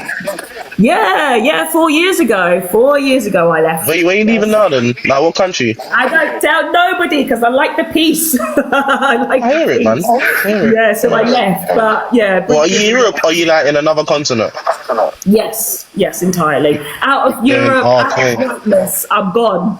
Okay. Congrats, man. Sweet. Yeah, I'm gone. So yeah, there is a question, like Brew Drizzle, you said, why does Dawn think the way he is? And Kay, you've got a response. Kay, welcome to the panel. Do you want to answer that question, Kay? I haven't really answered the prompt, but I'll wait. Well, 1 minute. So Kay above you, then we'll bring you in. Well, Quams, you can come in at any time, but Kay is just going to respond to, because Brew Drizzle, of course, asked the question about why do people like Dawn think like that, and Kay's got an answer. Yeah, I think it is due to like a lot of brainwashing in the UK, and I think a lot of BLK-based people, they don't know much about the history in the UK. I'm not talking about like Windrush, I'm talking about even from before that. Like people don't know about just the history here. They don't understand how like England just tends to hide things and cover things up. They don't understand that aspect. Like America's all like very out there with their shit. Like they're very out there with slavery. They're very out there. Like look at what happened at the UN. You see how America just came out and said no, but the UK, what did they do? They didn't even vote at all. Like, but people need to understand, like, just because the UK and the US have different tactics, that doesn't mean that one is less racist than the other one. Like, they are still the same. And I feel like people don't understand that also. They move different, but they are very much still the same. Like, so yeah, that's what I think it is. I think it's just down to brainwashing. I think it's down to people not really. I think we've lost our rebelliousness that we used to have. Like, I'm not gonna lie, the elder generation in the UK, they used to be very like rebellious, but we're not like that no more. I don't know what is going on or what happened. I think we've lost it. And I think that's down to brainwashing and just maybe us becoming a little bit too assimilated in this whitey British shit. That's what I think it is. Yeah, like I really do. I think people are tired. I think people have been worn down so much that the fight, just genuinely with anybody in the UK, is a problem. And Sean Anthony says, well, listen, what's going on in Nigeria though? What's going on in Nigeria at the moment? So let me just pick up on something first before you move to the next point. So Dawn, Kay did just bring up of course, the slavery votes that happened in the UN. Did you bring that up? Did you know about that? That slavery was voted the most atrocious thing to happen to humanity. The UN vote. 23 countries. Dawn, are you there? John is on mute. Okay, so yes, let's talk about that one. So it was voted by how many countries was that, Kwame, again? 120 something? 123 countries. 123, yeah. I saw quite a few countries didn't really participate in it. It was a bit strange, but yeah. They did participate. Even in their abstinence is an admission of guilt. We saw that it was, of course, the European countries, of course, the ones who were responsible, abstained, because if they say no, then they would have to pay reparations. And if they said yes, that would outright, of course, admit guilt. So it's better for them to abstain. To abstain. Yeah. Tyler Durden, always good to see you. Yeah, Argentina, UK, USA. So that tells you everything that you need to know. And Kay, you're right. The problem is, though, is even without knowing history and what's been done to our people, there, of course, seems to be a problem. Because, I mean, I'm 20-something years older than Dawn, but yet I still recognise the racism that I experienced as a kid. So maybe there seems to be that as generations have gone by, like you say, Kay, there is more assimilation of our black brothers and sisters into these systems so that they don't recognize what a microaggression is and what racism actually looks like. Because again, if they're thinking that it's just a case of calling someone a name, they're not able to see the depth and brevity of what racism actually looks like. Octo, I'm just going to bring it. I'm just going to get and also yourself as well confused. Octo, can I have your age, race, and pronouns, please, Octo? I'm 67 and I'm a black man. You're a man, so male. He, him, right? He, him. You go. Thank you so much. And confused, can I have your age, race, and pronouns, please? Yeah. 25, black, and she, her. Thank you so much. So yes, Octo, do you want to add something to the conversation, please, sir? Octo? Well, I'm gonna be honest with you. Everybody. Yes. Hello. You've got a signal problem, Octo. Hello? So your signal is dropping down. Do you want to move to a better signal area, Octo? wow. And you see in your picture, it's got red, so you're cutting in and out, so we can't really hear you. Do you want to find somewhere? And we're going to move to confused, and then of course everybody else on the panel has already introduced themselves, so they can chime in, whatever. But when you have a better signal, I'm just going to mute you in the meantime. But yeah, please find a better signal area. Thank you so much. Confused, please add your voice, ma'am. So I just kind of wanted to jump on to what Kay was saying, because I, as you could guess, I was raised in the US, but sorry, there's an echo. I was raised in the US, but I've been living in the UK for the past couple of years, and I think Kay really touched on something that I've observed since moving here, and it's that it exists both places, it just presents very differently. Someone in the chat said covert versus overt, and sometimes it is even overt here too, but it definitely presents differently. I think the experiences that I've had in the US have definitely been more life-threatening and explicit, but I do feel like it's definitely in the UK too. I've definitely experienced enough of it over here to know that it's just as rampant, but maybe more subtly kind of put into polite society in a way that is actually kind of more infuriating at times, because like what you were saying about how maybe certain generations have their ability to identify or clock these behaviors has diminished. That might be true, but I think also, like, depending on where you live, it presents differently. So it took me a time to learn within the UK how I could clock it here, because it does look a bit different. That's what I wanted to add. Chairman. Yeah. Oh, I think you're still muted. Yeah, the host is on mute. I forgot to unmute myself because I'm not used to muting. I think the big problem, what happens in the UK, is that we're constantly gaslight, first of all, that we don't experience racism. And also a part of it, they always say, yeah, but look over in America. That's what real racism looks like. And so everything that we thought and everything that we felt, they've made it seem like it's not a thing. Like racism doesn't exist. Racism doesn't exist. And because we talked earlier about our black politicians, how they're also manipulated. So there was a report done. What was the guy's name? He seems to have like disappeared off the radar. You know how they always get a black or brown person to do a study to prove or disprove a certain point. So there was a UN study done by a black man, which I can't remember his name, to say that the UK is not racist. Thomas Sowell. Thank you so much. You remember this, John? Yes, it was Thomas Sowell report. And he said the UK is not racist, but even the UN came out and said your country is racist. Like everywhere else, all the newspapers, even America, like your country is racist.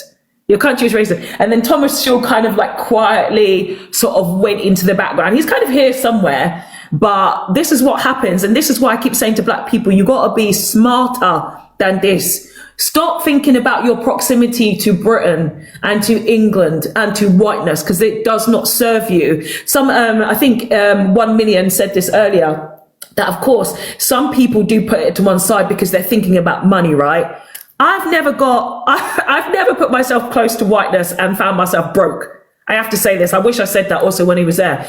I've never found myself broke. I found myself richer the blacker I became, actually. Like, truly, I became so much more richer when I became more black because I was authentic and I was true and my aura started coming out and I was confident in myself. I was not pretending to be something that I was not, right? So it was the authenticity that people started to invest in. And it was the same for you as well, Praline.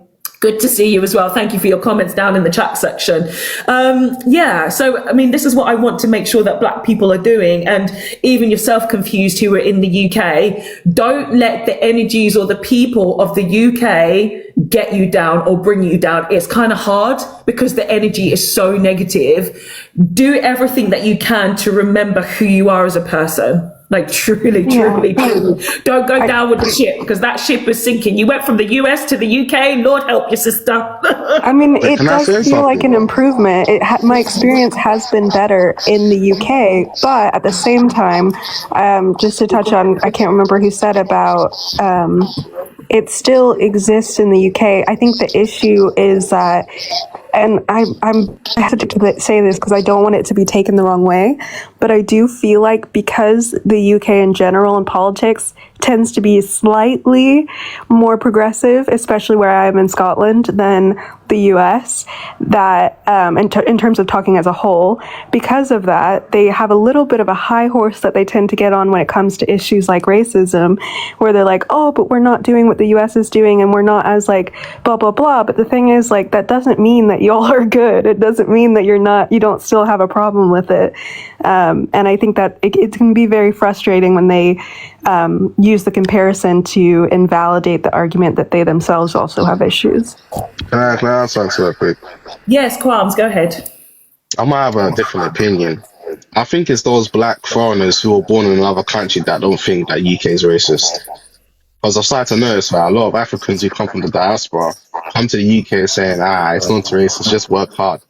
And I'm like, you might be in a country where it's full of BLK people and some YT people, but I just feel like I think the BLK foreigners, like the ones that come from the continent of Africa or the Caribbean, I feel like they're the ones that are literally saying that the BLK people, they don't experience racism and they don't experience it because I'm a foreigner. It's exactly what you've just said, Qualms, though. It's because they haven't experienced it, so they think that they know. And of course, they are heavily manipulated. Like they are badly manipulated by the brainwashing of Britain from afar. That when they think they're coming to their epicenter, they think that everything is going to be roses. So that's why it's up to us to educate people. Even I say the same thing. I say, no, I'm from there. I'll tell you exactly how it is. And I tell them, when you go to the UK to make your money and leave. That's it. It's like I told them, like, listen, you're telling someone we're from the same country, right? I can be from Ghana, you can be from Ghana, but you was born in Ghana. We're gonna have a different lived experience, but regardless of what, we're both from the same culture, no matter what. Like, if you get married, we're doing the same outline and outplay culture. But when I'm telling you that, listen, just be prepared and just be careful who you interact with. Now they say, nah, I'm fine, I'm good. I'm like, listen, because the Kenyan woman that came from Kenya, she went missing and they know about it. This is what I'm saying. Things like that, you need to be careful. And it's like a lot of the foreigners don't really listen nowadays, especially in workplaces. Like, a lot of them try to pander to the YT bosses, try to dog ride them.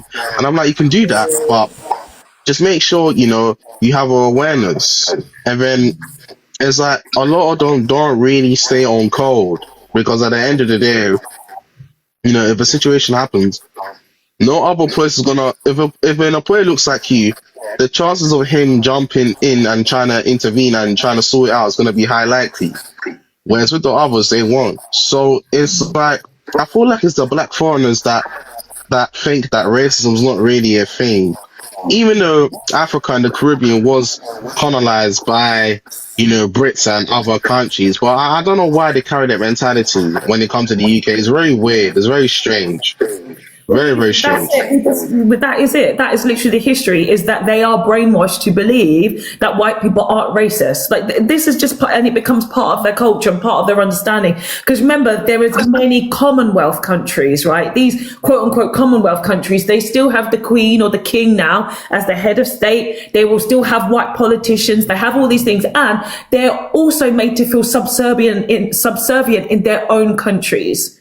And then, so that's what happens is unfortunately, they still have the slave mindset. They have the enslaved people's mindset that when they come to the UK, they think it's the same. But like I say, Kwams, it is our job to say it, but it's not our responsibility at the same time to help them, because you can say it once or twice. And if they tell you no, they will learn in their own way, and they will remember. They'll remember. So, I remember Kwams, that guy I met one time, he told me, and he was right. And that's all we can do. We can't force people to believe. We can't make them believe. Can't educate. Like John down there at the bottom said, teach me. I said, I can't teach you nothing. I'm glad to hear you say it. I'm glad to hear you say it. I also just wanted to kind of elucidate maybe one of the reasons for what Kwams was pointing out about more recent immigrants having more conservative views. I think that one reason for that, because it happens along different diasporas, not just with Black people, and I think that it usually has to do with the government in the country that they've come from and the stability in the country that they've come from. And because some are coming from countries where the instability or conflict, they're trying to get away from it. When they come to this new country, they then maybe see all the benefits that they're getting that they didn't have at the place that they were, but failing to fully recognize the disadvantages or the disenfranchisement that's happening in those countries to people that look like them. And so I think that's why a lot of... It's not part of the marketing package, is it? They would never say, hey, look, come here and look at this like big shiny diamond that is the UK, but don't look underneath it. Don't look at all the shit that's actually behind it, because no one would ever come. Yeah, I don't know. I do feel like, I don't know why it is that people from like other parts of the diaspora that come here, it's crazy. I don't know why they have that type of mindset. I think they don't have a lot of experience of dealing with YT people, and I feel like that's what it is. So they think they know YT people, but they don't know YT people. So when they come here, they just don't understand like the different tactics that, because we know how manipulative they can be and how they can gaslight us, and we just know all the tactics and the tricks that they like to use. But yeah, people that come from other parts of the diaspora and they come here, I don't think they're not used to like all the tricks that white people do. They have a textbook understanding of what white people are and who white people are, whereas we have the lived experience. That's the difference. That is the huge difference. Right, we've got at the top there, Big Sip. Can I have your age, race, and pronouns, please? Over the age of 25, I am Black. And what's the other question? Pronouns, please. Oh, him, he. Thank you so much. So this is the topic today, guys. Black panel only. Why can't we see we are being manipulated? We are manipulated by the use of the N-word, by Christianity, by these quote-unquote diaspora wars and white people. Obviously, you've heard a bit of the conversation, Big Sip. What would you like to add today? Why can't we see we are being manipulated? I would say that is mainly coming from I hear echo. Hold on.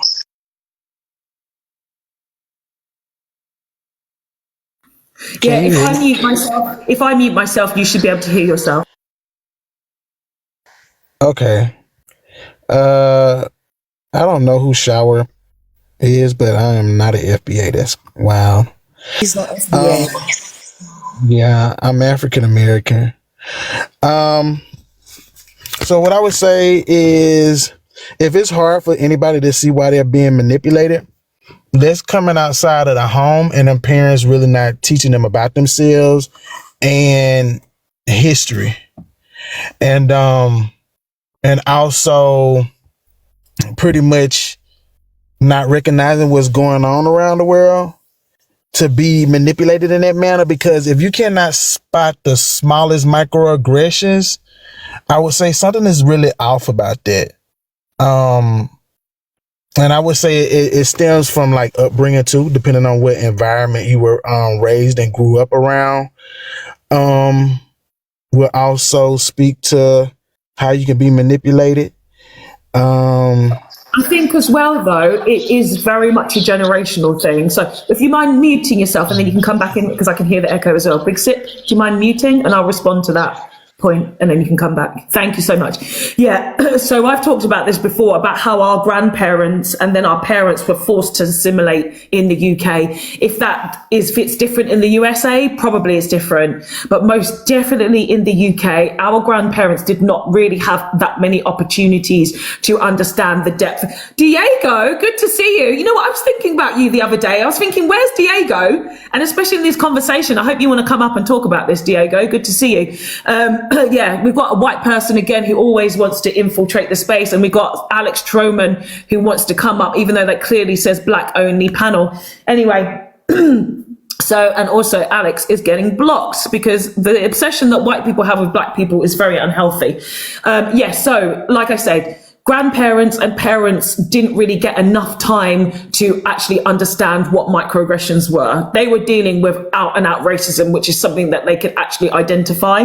But then as time has gone on and racism has evolved in its way and has become more insidious and become more covert, it's not been something that the older generation has been able to identify. We identify it because we're talking more, we've got more, education. Social media has really helped us, of course, to communicate with each other on what microaggressions look like. So that's why that has been some of the problems. Even now, I'm telling my parents exactly what microaggressions look like. So it's definitely a generational thing. Big Sip. Yeah, I would say for some people, yeah, so I come from Mississippi, and how my parents raised me and my grandparents raised me is basically they always told me never trust a white person as far as you can see them, and even then when they in your face, don't trust them. And so how I was essentially raised is to understand white people they can be very violent. Where I was also taught at a young age, where my mama would tell me, don't go swimming with them. And if I go swimming, make sure that it's a group of us, because they had a habit of drowning black kids in lakes and in pools and stuff. And how they would go about it is you can see kids splashing around and laughing and giggling. You're not going to pay any mind. But you'll have like a kid or two that's swimming underneath the black kid, and as they playing and stuff and splashing water around, they'll hold the black kid down a second longer, and they'll keep doing it until you take in a lot of water, and then you don't come back up. That's why a lot of black kids, even if they can swim really, really well, you just find them in lakes and stuff like that. And we just had a recent one, I want to say last year, where this white kid did that to this black kid because he said his parents told him to lure the little black boy into the lake. And so you have that. My parents also said you never spend a night at their house. You don't go in the woods with them. None of that. Always let somebody know where you are going.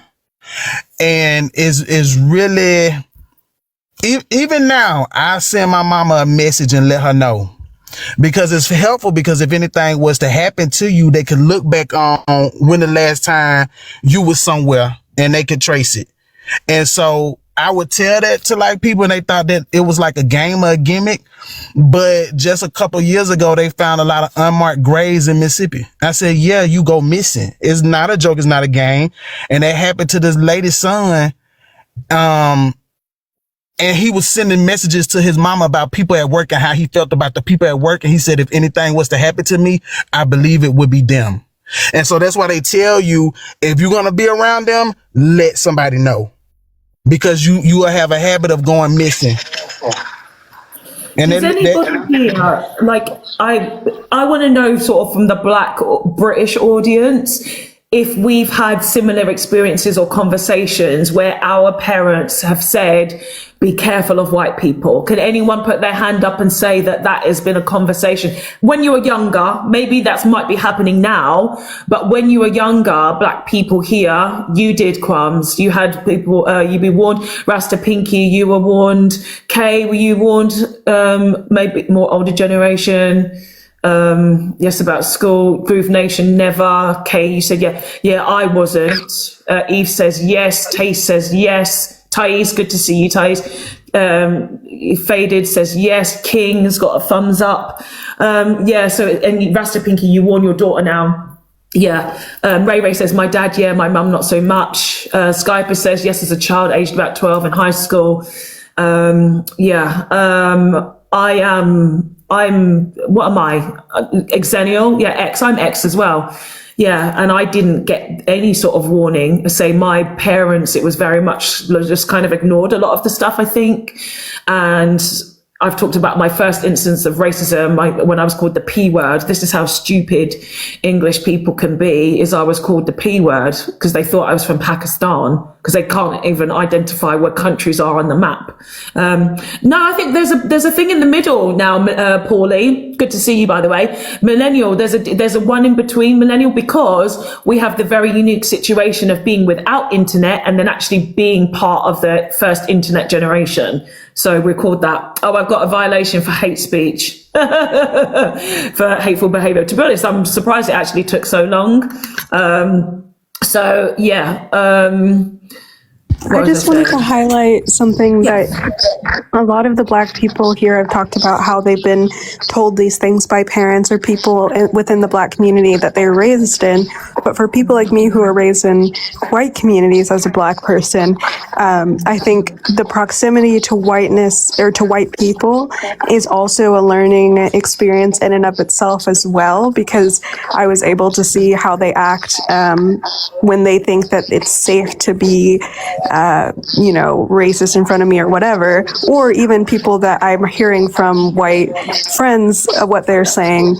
And so I think just living in proximity, living in a country where there are white people around you, you learn these microaggressions and the way that they think and act, whether you're brought up in a Black community or not. If you are a Black person, you will come to learn it and come to know it just by living in a country where white people exist. Yeah, exactly. You need to be in the system to be able to see it, to hear it again, be part of the conversation, to have other people around you validate your experiences, because us as Black people, we feel it in our soul, right? We feel the discomfort. We understand that, hold on, that didn't sound quite right, that didn't feel quite right. Or at least if you don't see it, someone else around you should be able to clock it and be like, do you remember when so-and-so said that thing? And then you're like, hold on a minute, yeah, that was messed up that they said that. So again, we validate each other in the spaces. I just wanted to say as well, it's crazy because I feel like some people in the UK, they have, some BLK people in the UK, they've had such a bad experience with the system, and just facing systemic racism and whatnot. They've just completely said, oh, F the system. My cousin is one of those people. My cousin, he has I think a computer science degree. He's never used it. He works in construction, and he said that he just can't stand to be around YT people. He doesn't want to be around them. And he said he just prefers his construction work. He doesn't want to be around the uppity YT people. He doesn't want to be in that sort of corporate environment. Yeah, people in the chat are saying the same thing. Ray said the same thing. Hermit Sapien, always good to see you. Corporate culture sucks. Yeah, I worked in offices for 12 years, I think it was, and I fucking hated it. I absolutely hated it. I hated the office politics. I hated the way that you have to pander to the people at the top, because they're used to being such simps for bosses and management. And yes, Big Sip, they watch your every move. Oh my God. Everything that you do is always under a microscope. And if you step out of line, not even step out of line, but if you have any sort of individualism about yourself, you've got a new idea, or you want to challenge something, you want to challenge, somebody said something, or, Can I outline the problem quickly, right? Yeah. I think with Black Brits, right, I've noticed the ones who come from outside London and the ones who come from London, a lot of them that come from outside London, you know, they have to assimilate to YT culture. Yeah, I understand. Like, a lot of them make the excuse that I have to assimilate to YT culture. And I'm like, I find it not true, because there's plenty of people who I know that live on outside London, but they never try to assimilate or act like YT people. And then what they say is, what I think a lot of them do make downgrade comments about the ones who were born in South London, you know, who like question people's BLK. So I don't believe in it.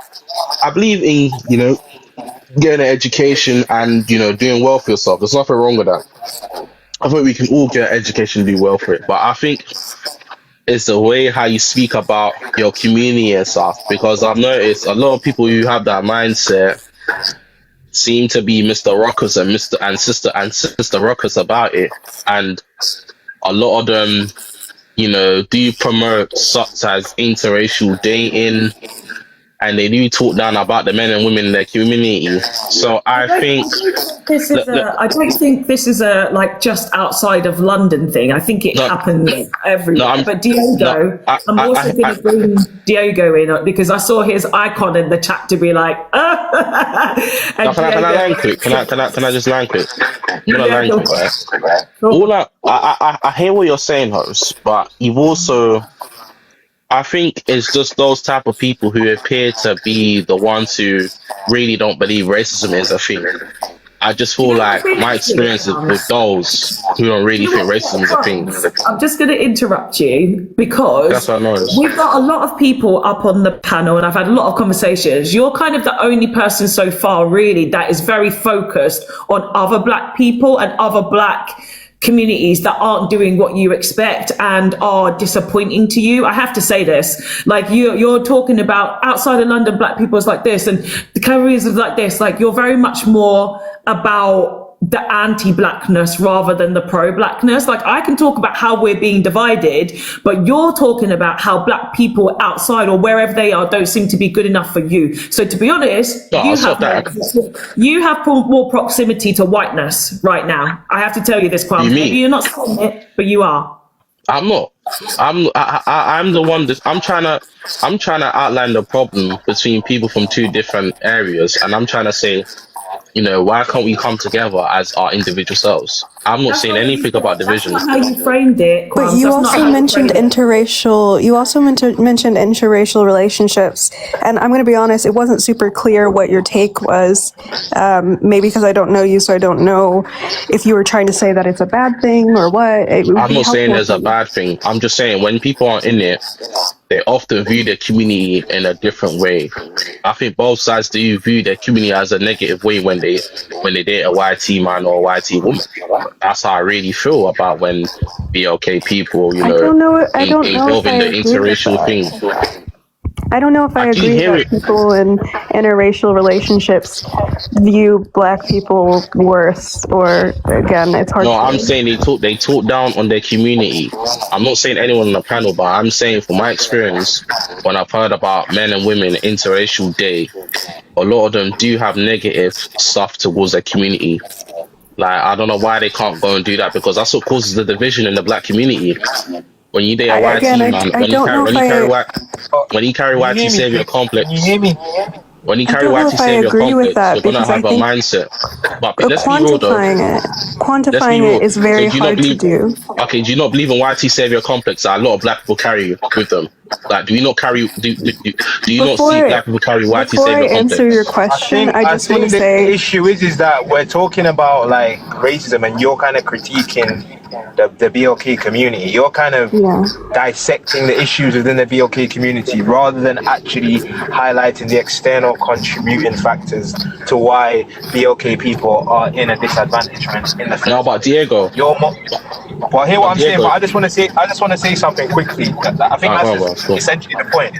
I do understand to a certain extent what you're saying, and I do think there is a sense of truth to what you're saying in regards to when some BOK people are with YT people, they might have a bias, or they might try and find a justification for why there needs to be unity and etc. But I think it's deeper than that. I think essentially, you know, to contextualize things, the sustenance of Western wealth, the sustenance of YT wealth is contingent upon black oppression. It's what we always have to remember. Black liberation and black independence would be to the detriment of the sustenance of Western wealth. So what they have to do is they have to block us out from that, and they have to create an evolutionary trap that prevents us from ever succeeding, because they need to keep us dependent upon the state. And if you look into the FBI manifesto that was drawn by J. Edgar Hoover, who was the longest serving FBI president, he was a 33-degree Mason, and he said it would always be a necessity for them to, those that be in power, to create an evolutionary trap, because there would always be somebody who was a black messiah. This is their words, not mine. A black messiah that would rise up out of black people and lead them to liberation. And he put on the list Malcolm X, he put Fred Hampton, he put Martin Luther King, he put Elijah Muhammad, he put a variety of different individuals who he claimed were the messiahs. So essentially, the trap is a representation of the intellect that is being trapped. I always used the analogy in my previous lives of the mouse trap. The mouse trap is a very simplistic trap. It has cheese, it has a flap, the mouse goes and gets the cheese, gets caught in the flap and dies. When you have a resilient being, when you have a creative being, when you have an innovative being, when you have a powerful being, the trap itself has to be sophisticated. So they have to get you from education, they have to get you from healthcare, they have to get you from criminalization and the over policing of certain areas, or them portraying you as criminals and all the other stuff. So essentially, the sad thing is that this country has always been racist. The UK has always been racist. It's just like they do it with a smile. And because they do it with a smile, and because they do it and they give us the leftovers and the scraps, we become very complacent and comfortable in being disrespected. And we think that if we talk as white as possible and speak in the most Shakespearean, English, or we dress a certain way, or we, cut off our locks and cut off our aphrodisiac hair and texturize it to, a quiff or some dyed blonde or whatever else, that they will accept us, and they will think that, one day we're going to be in the Negro house and we're going to be in the big house and they're going to give it to us to inherit. They will never do that. You know why? Because if black people were to rise up, Western wealth would deplete. That's it. So the reality of the situation is we have to create self-sufficiency. We have to be self-sufficient. Once we're self-sufficient and we're no longer dependent on the state, that's when we will get liberation. But we're trying to cooperate with the enemy, and us cooperating with the enemy, it's not going to work, because our progression is to their detriment, and their detriment is our progression. It's oil and water. It don't mix. That's it. You're absolutely right. Always with everything that you say. And also, welcome back, Diego. You have been missed on this platform so much. I felt like I've been fighting out here by myself, Diego. So thank you for coming back, brother. There's definitely what you just said, like how people expect us to be doing the fighting. Like, one thing that white people are doing a lot right is they're saying, well, help us fix the problem. Help us fix the problem that you broke. Like, you literally created the problem, and you want us again to come and save your asses. So this is why it is important, Qualms, to learn about these traps of what Diego is saying, right?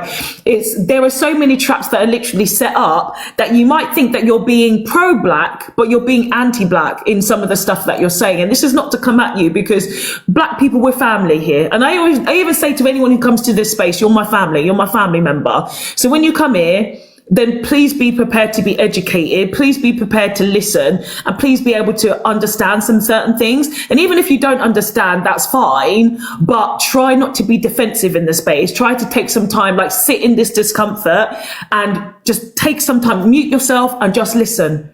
That's all you need to do, is just listen and be like, right, okay, I didn't know that shit. I need to actually be more aware of it, right? Because like we were saying, is that microaggressions really weren't taught to some of us. We don't know what that looks like. Some people have seen that, and some people have been educated on that through their parents, and some people haven't, you know. And in this space and in these conversations, we can teach each other and tell each other what that kind of looks like. But, you know, again, it is up to you to understand that that's something that you need to be aware of. We're not going to convince every single black person on this planet not to have proximity to whiteness and to racism towards black people. Like, that's not going to happen. But again, it's just about us having our voices here. Right, we're just going to bring in the person at the top as well, because we've got Foundational B. I can't see the full of your name. Can I have your age, race and pronouns, please? I'm age 7, race I'm black. Sorry, what's your age? 37. 37? Yes. And your pronouns, please? Your pronouns? He. Okay, thank you so much. So this is the topic, as I've written, black only panel. Why can't we see we're being manipulated? The use of the N-word, Christianity, diaspora wars, quote unquote, and white people. What would you like to add to the conversation? Yeah, I was going to say, I was going to speak about this white people, especially this one. 'Cause you guys were speaking about how white people and racism affects you. But the thing is, guys, we're like millennials now. So I'm not sure where this racism is coming from when you're speaking with white people. This generation of white people, they've been going to school with us. Yeah, goodbye, you're dropped. Please don't come and waste your Because what was that about? What was that about? And I saw him in the comments and he was saying a few things. And I was just like, wow, that's a bit questionable. But when he came up, I was like, oh no. You know what it is? I think the issue is that the metric we use to measure racism is what is expressed. So whenever racism isn't expressed, people assume that person isn't racist, because the first thing they're gonna say, for example, you're in a workplace, you can feel that your manager is racist, they're targeting you, they're micromanaging you, they're you know, you can feel the energy. Sometimes you can feel racist, right? You don't have to see it or whatever. But now for you to go and report that manager to HR, and for them to understand that, all right, cool, this is a racist, discriminative, I don't know, report that you're doing, the first thing they're going to say is, well, what have they said that is racist? And unless they have expressed something that is explicitly racist, you cannot prove that is racist, because you have to prove intent with racism. And they always try and overshadow, and this is why they're always looking for the get out of racism jail free cards, whether that's a black girlfriend, a black boyfriend, a black best friend. So the first thing they're going to say is, well, how can I be racist? My best mate's black. How can I be racist? The 4 tires on my car are black. How can I be racist? I've got a colored TV. How can I be racist? I've got black Air Forces. How can I be racist? I like black pudding. And they'll use everything that is black to get themselves out of facing the consequences of what you have said, which is that they are racist. And I think that's where we need to kind of start reassessing things, because we're assessing things on the basis of what is expressed, when in actuality, a lot of people are racist, they just don't express it. Right. Also, and I also wanted to say, people need to understand. So this might be tricky, because it's even tricky for a lot of whitey people to accept when we say that, you know what, there is a system of racism, and you benefit from that system. And if you're benefiting from that system and you don't want to stop benefiting from that system, then you're racist. You know, that's a bit hard for whitey people to understand. You know, because they're like, you know, they hear the racist word and they're like, and they feel attacked. But it's true, and that's just the truth. So BLK people need to also start looking at things in that way as well. Because like, people think racism is just, them saying the N-word. Like, clearly people don't understand the system of racism and how it functions and how it works. Most definitely. Right, Black Mimi is also here on the panel. I'm so glad that she's here as well. So again, this is the topic today. Like I said this morning, it was good to see you this morning.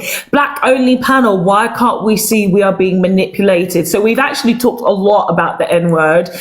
We've basically, let me summarize actually.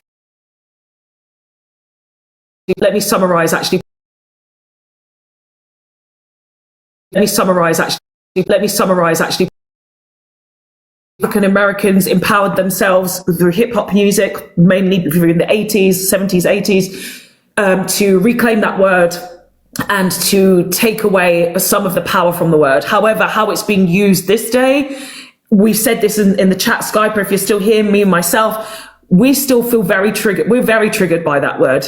It literally lives in our DNA. We can feel it. My body actually convulses when I hear the N word. I told the story this just at the beginning of this live about how I was watching a TV show and there was so much use of it. I couldn't watch it. I turned it off. And I've talked about how it is, of course, spread from the Americas into the UK, into Africa, back into the motherland, where we were not using these words and they were not in our vocabulary. So how has that happened? Media manipulation and the fact that the government and white people know that they can control us still, because what's the thing they say? Well, you guys are using the word, so that means that we can use the word, and they want to oppress us still. So that's why we can't keep using that word. It needs to be fucking exited out. We haven't talked about Christianity. Hopefully someone will come up and talk about religion. There's definitely more conversations now anyway, generally happening, that Christianity was, of course, used to oppress black people, used to oppress enslaved Africans when they wanted them to learn English or Latin languages. The first book they gave them was the Bible. Then, of course, have kept so many people enslaved to that book, which has not done any benefit to us. We're seeing a lot more conversations of people saying now, how can you, as a white person who treated my people abhorrently, share the same ideology as me, and we're supposed to be reading from the same book? Doesn't work. Why do we have even the term diaspora wars? That's another thing. White people don't like themselves, they don't like each other, but they never get to have a term called diaspora wars, right? They've enslaved each other, they've unalived each other, they've raped each other, they've done things to their kids, as we know. They do all these things to themselves and each other, but yet they don't get phrases like diaspora wars. We have this phrase, diaspora wars, again, to divide us. This is bullshit. We should not be thinking about this. This is about us as black people united. And of course, white people, they've of course been the problem for every race and group of people on this planet. So when you have black people like that crazy person who came up, whatever their name was, Foundational Black Atta, this person here, you see the depth of some of this brainwashing, how he's tried to say that racism doesn't exist and white people are great, when you literally, again, have MAGA connecting with Reform, connecting with the AFD in Germany, connecting with the far right in Australia. But racism is okay. You don't even see children at these protests, no? You haven't seen the adults or people my age in their 40s bringing their young boys to these protests? Like, you're not seeing these 6, 7, 8, 9, 10-year-old boys there at these protests? No, you haven't seen them. Even on my page, my own page, the reason why I came back to TikTok is because I had a girl who was under 13, I think she was probably about 7 or 8, who created a TikTok profile, came to my page and said that she was responsible for ending slavery. A child said, and that is why I brought my TikTok account back over a year ago, because a literal white child, an English child, said that she was responsible for ending slavery. Please, Foundational Black Atta, he must be white, Hermit Sapien, because you can't be that hard, I think, in the coonery. So the coonery actually is quite problematic, and so I think, I'm not sure if that's me that's causing the problem. I'm so sorry. Thank you. The coonery is causing a problem, a huge problem, and we saw that. Are we allowed to say that? What we saw last week with the response to Ghana's absolutely amazing efforts at the UN, which is years in the making, has shown us that we've got a problem in this community, in our community, within the various communities of black. We have people who are problematic, who don't understand what blackness is, they don't understand what racism is. I have frequent panels that I'm on where people are uncomfortable talking about racism, as we just saw there. They feel like just because someone hasn't called you the N-word, then they can't be racist. They don't understand that all white people are racist. And the more you start to understand that, the more you start to look into the theories surrounding it and the literature that's out there on it, it makes it easier for you to deal with it, contend with it, and also navigate yourself through it as well. I feel that we've been fed the Kumbaya story about how we all just need to get together and, it'll be okay. I need to remind people that it wasn't so long ago that people were being, having to be forced to go into schools with people of a different race and hue. In fact, Ruby Bridges, the one in America, she actually still alive. She's actually quite young. We've had some of the, Jesse Jackson died 2 or 3 weeks ago, I think it was. And a lot of the other, greats are kind of going to start dying off soon. It wasn't that long ago, particularly in the UK as well, where we tend to other our story and just refer to the US. And I think I'm guilty of that. I've just done that myself. I'm very concerned that a lot of people who are growing up in this country aren't aware of the fact that we had our own civil rights movement, which was distinct to the movement in the United States. I find it really concerning that people can't relate or can't recall some of the acts and stuff that have been passed by our forefathers. And I say that particularly as a Caribbean Black person. Nothing has ever been given to us. We've always had to fight for stuff. And this idea that if you sit back, things will come to you and it will be okay, it needs to be kicked out. I need people to understand that the state will never willingly give up power. You have to fight for it. And you also have to be willing to fight and be uncomfortable with it. We saw that with the backlash over the Elaine Payne shot Black, just simple steps. Now, whether or not you agree with the message or not, she was mainly telling you to shop within your community, and that caused a huge outrage. Now, for me, that's a sign of the fact that a lot of Black people bend over backwards in this country to try and accommodate everybody else. And they don't understand that you wanting to have a safe place for your issues as a community to be discussed and stuff doesn't mean that everybody has to be welcome or has to have space or come in. But I think we've been conditioned to feel that way, that we have to open up our doors all the time. And we're actually a community that's actually quite welcoming. However, we recognize that we've got issues within our community that we do need to unify with. And now those conversations can't happen with people who are not from that background or in that situation. And to not understand that is folly. And that's why some of the movements that have come before us have failed. So this is why we need to reconnect. We're not saying that we're cutting off completely, because that would be ridiculous. However, it's okay. And I feel that there are some communities that are able to do that more than others because they shared language together. Whereas some of us, particularly the Caribbean communities that have been here for a while, they're losing those recipes, they're losing those connections. I'm a strong believer that people need to start being sent back to the Caribbean. And for the summer, just like, some communities send their people back to their home countries. We need to, I know I'm rattling off, sorry. We need to do the same thing. I think we should be setting up a situation where in the summer holiday in particular, if you're 17, 18, you do a program where you go back to your home country, be it Jamaica, Trinidad or somewhere, and you do a community project, and it helps reestablish you to the community, and it helps you also appreciate your history.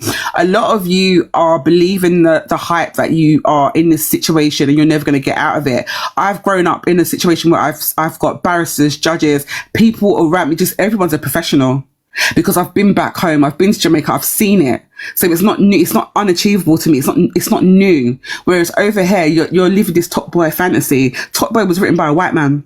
But a lot of you want to talk about, Top Boy is great. There are other facets to our community. So there's so much stuff that needs to be done. We need to take responsibility for educating our story to other people, not allowing people into our spaces and places to denigrate us, reject terms such as urban for our music. We saw last few days that 3/4 of the music industry in the UK is carried by Black music, but we're not represented in the boardrooms or anything like that. I keep saying it. There are no protest songs. Where are our revolution songs? The cost of lives and all the rest of it. I'm not seeing any Black creators coming out with any songs that are talking about what we are facing today. That is a concern for anybody and all of our communities, not just Black, but particularly us as well. That's traditionally been a way for us to communicate what's going on and mobilize and galvanize. Now, look, I can talk for ages, so I'm going to park it there. I can talk about religion, but I'm going to rest for now. Yeah. Thank you, Black Mimi. So many good points. Of course, a lot of people picked up the point there about the music. It's so frustrating because, again, all of this stuff and every point that you brought up and the reason why we're having this conversation is the manipulation, right? It is they will take something of Black people that we do and they will make it our whole entire identity. our whole entire identity and say that this little box that we will put you in, this is all you're capable of. And yes, when it comes to grime and roadmen, they try to see that every black person, or try to think every black person is part of that, and every black person listens to that music, and every black person relates to that music. There is some stuff that I will defend though, like Top Boy, even though I didn't know it was written by a white person, but I have to say, it took me years to watch Top Boy, and I watched it last year or the year before. I was impressed, man. I couldn't believe actually how good it was. Top Boy was good for the storyline, because I don't like stuff to do with black gang culture. I hate it. I absolutely hate it. It's the reason why I didn't watch Supercell, because they had a black gang culture storyline in it. I couldn't watch Supercell.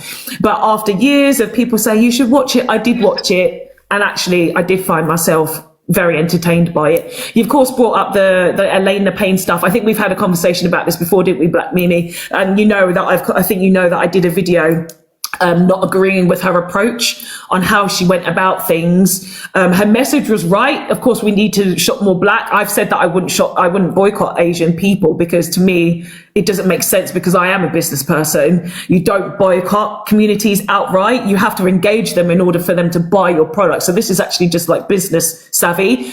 The issue, of course, was to definitely boycott those industries or those businesses who showed they were anti-black. And of course, there was the hair shops in London, right? But she was talking about all Asia, which of course doesn't make sense to me. And again, a lot of the comments she also was saying towards the Asian community were very prejudiced and very xenophobic as well. So, and of course she was quoting from Rupert Lowe and Tommy Robinson. So to me, like I said, you will never find me saying anything that is towards the right side of whiteness. You would never see me quoting anybody who is a far right person. Like never, you never see me doing that.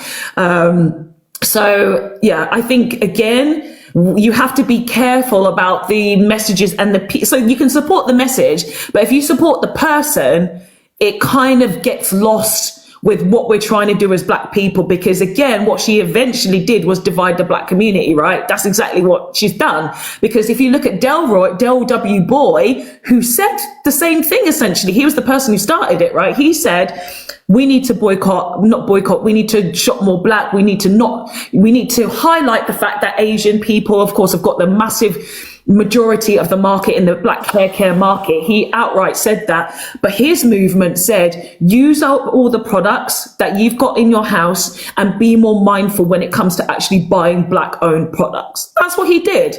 But Elaine took it to a next level, which of course ended up dividing the black community. What he did, he united the black community, Elaine divided it, so you have to be really understanding that how you use your platform is very important, and the things that you say have a right way and a wrong way of delivering the message. And again, as a person, if you have the ability to evolve, you can maybe reflect upon what you've said and be like, yeah, do you know what? Actually, the way I phrased that was incorrect. This is exactly what I meant. But the problem is on these social media platforms is that people get too emotional having these platforms, right? And especially you guys in the UK, I know that most of these TikTok lives are so emotional. People are screaming, people are shouting, people want to have their voices heard, and it's a mess and everything gets lost.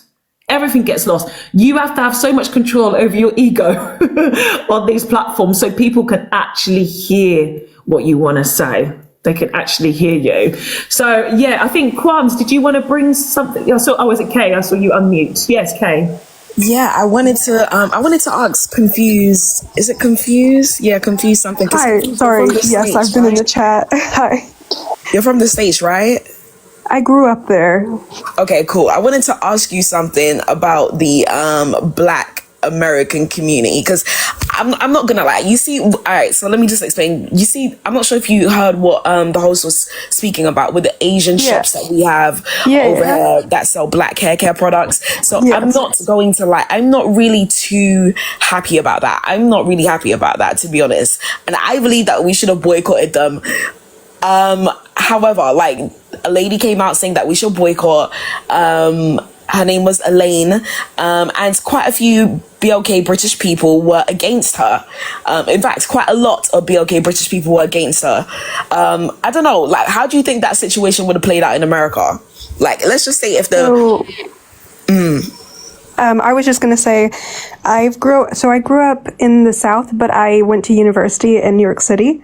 So in the South, all of our black hair care like stores, the ones that I went to, they were mostly run by black people, but they were white employees. Whereas when I was in New York City, some of the ones that I went to were employed, or it was like Asian employees, more specifically East Asian.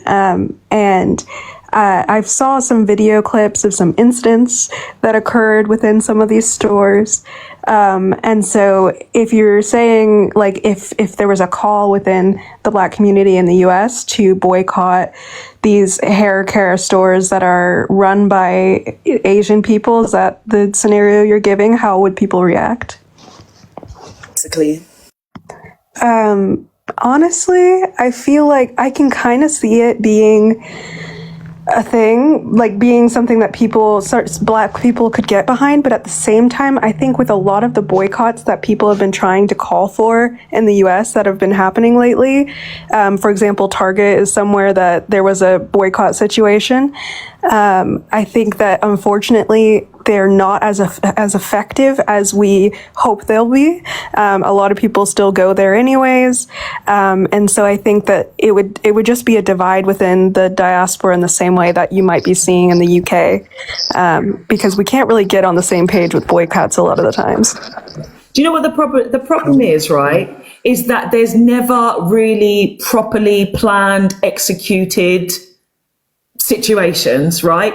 So when this thing happened with Elaine the Pain, there was no, okay, this is what we should do instead. There was no real thought, like really deep thought about it, in my opinion, and what I saw. That's why I say Delroy's was much more impactful, because it went on for 30 days and people were being more mindful and more aware of what they were doing. I have seen that, of course, there has been more boycotting of that particular shop. So thank you, Shower Posse. You mentioned about the Peckham Strangler. So basically what happened, confused, in the UK, and why this also came about, is because there was a black lady who went to an Asian hair shop, and I think she tried to return some hair, right? And then they wouldn't let her. And then they ended up actually getting physical with her and putting his hands on her. So they ended up boycotting the shop. But even after then, even I think Elaine or somebody else around that group was saying, well, actually, people didn't boycott the shop and they forgot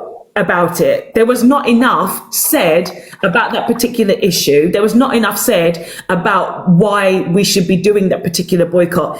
It was coming with a lot of just like real hatred, I have to say. Like, it was a lot of hatred.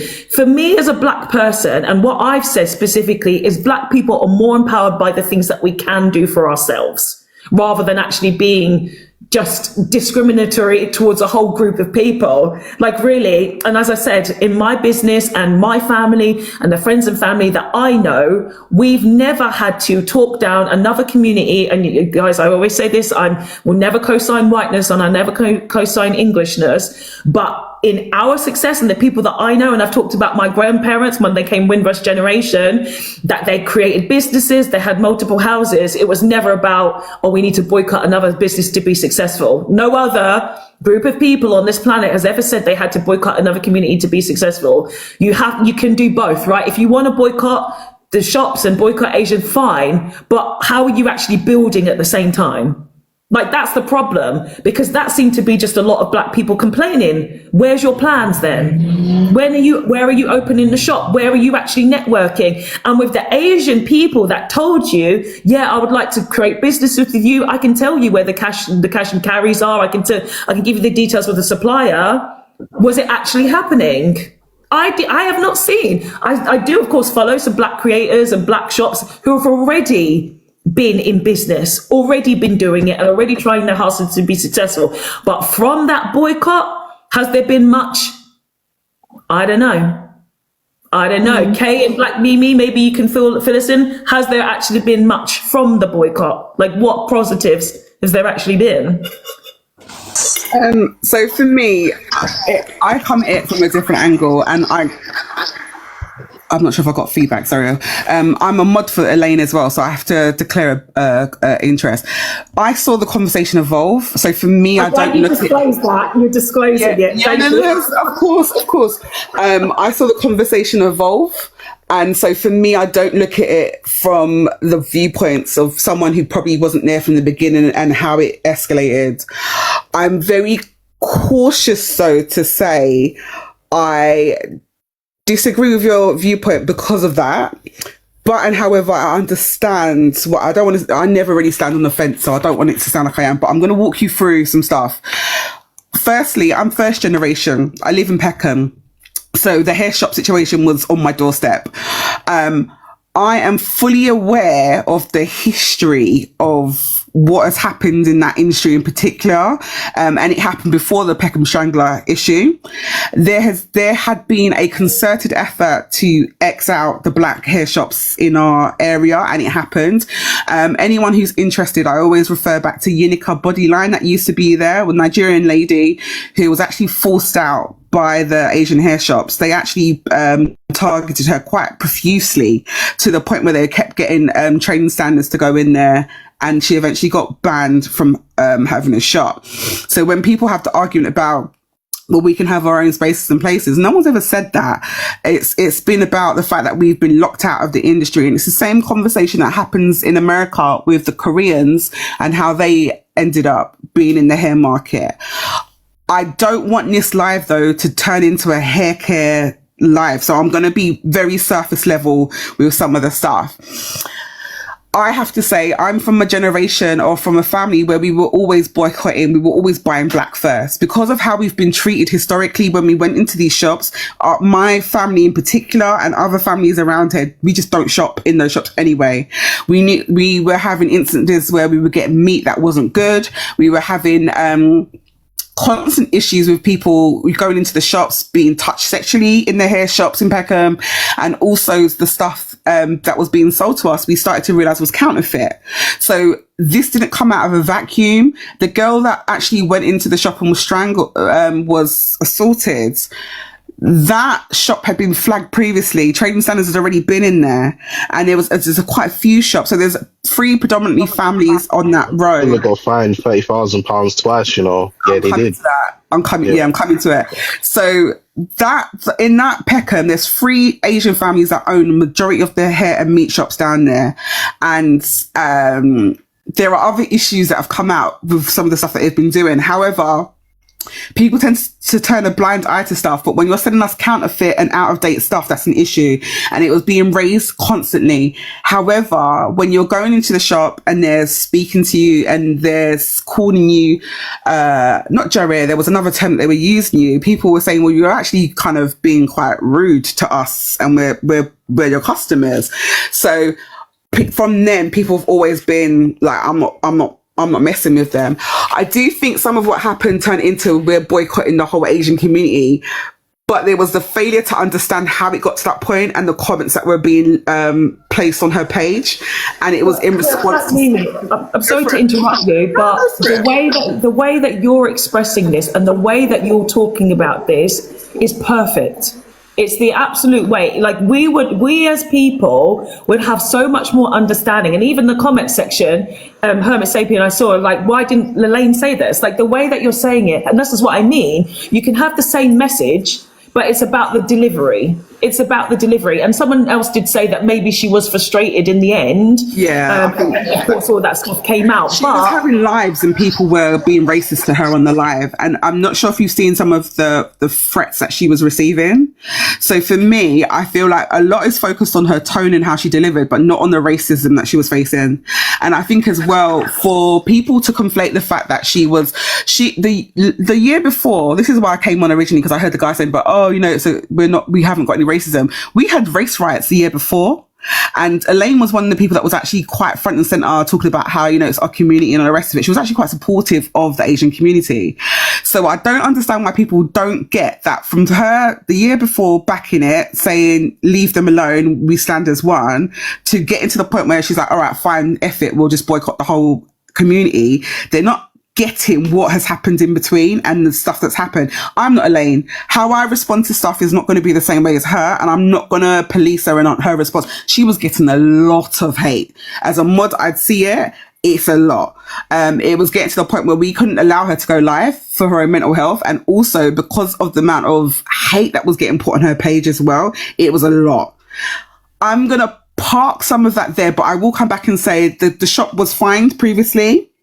It was fined recently. It's having to close down now. The sales are down considerably in Peckham. It's not just that. It wasn't just that shop. There's a lot of shops down there that have been selling counterfeit goods and stuff that has been proven to be fake. And one of the other things that we were concerned about is that we already know we're at higher risk for endometriosis and other stuff from our perms and all the rest of it. So to have goods that are not correct in the first issue, you're contributing to our poor health. This is a serious issue. I'm very blessed to live in Peckham. We are a community. The group that organised that boycott locally, I don't like to say who it is too much because I don't want them to, they've already had issues with people threatening and stuff. But I will say, when people say that there's no such thing as community, that does not exist for me. I don't recognize that because I live in a community where as soon as that happened, we had our elders outside with their seat outside the shop saying, we're not shopping here. Okay. You could go anywhere else, but we ain't shopping here. And they weren't also saying don't shop at the other Asian shops. They were just saying we're just not supporting him right now because what he's done is unacceptable. So this is where the whole, like, we're anti-Asian. I don't get it because even on my page, my Freda is, she's Asian. I've got a video boosting up her business in Peckham. So again, when people say like, oh, she was anti-Asian, I'm like, no, she was clapping back at the people that were giving her like death threats and sexual help, like, you know, threatening to RAP her. So there's lots of other stuff. But again, I don't want to focus on that because I feel like our conversation has to be slightly different. What I will say is I recognize that some people are new to the movement that's going on, being more conscious. I'm someone who, wherever I go, I want to know if it's black owned or not. I was laughing the other day because the Cotton's restaurant, people just realized that that's not black owned. We knew that. I've known that for over 15 years. So when I go somewhere, you tell me it's called Cotton. I don't know this. It's called Cotton's. It used to be black. When it first opened, it was a black a black West Indian food restaurant, but it got taken over. When I walked in there, how old's my youngest? Around 14, 15 years ago, and I saw an all-white establishment. It was a big party of 28 of us. We booked in, we've come in, and I saw a white a white guy at the door, the white manager that I ended up speaking to, and white kitchen staff. I said, run us back our deposit, we're gone. So from there, I am of the opinion, I consciously want to know where my money's going. I'm very much diligent about that. And I understand it's important for me to support people where I can. I work within a financial sector. So for me, again, I find it acute. You said you're a business owner. You know yourself as well, the hardships that you can go through sometimes. I am very mindful about where I spend my money, and I feel some people are coming to the conversation slightly later and they're just catching on to this. But the hair shop staff was never new to us, because I remember even when Peckham wasn't fully like black in the way that it is now, we still had issues with some of the white shopkeepers who wouldn't serve us properly as well. So again, from the family that I come from, we're very much, if we're spending our money and we're polite, there shouldn't be an issue. So again, there's certain white shops that we wouldn't go into because my mom would be like, they don't treat us properly, so we're not going to go in there and shop from them. But that's just us. And I know not everyone can afford to do that. I know that not everyone's in that position to do that as well. And I will never judge anyone for that. I personally, though, believe in my community. I don't believe that any other community is better or less than. I just believe that I want us to succeed. And I believe that we can succeed. And I feel like we've been conditioned to be the receptacle for all other communities. We've got to think about everybody else. And that is not necessarily reciprocated. And I think we've spoken on panels before where I've said about even political parties now.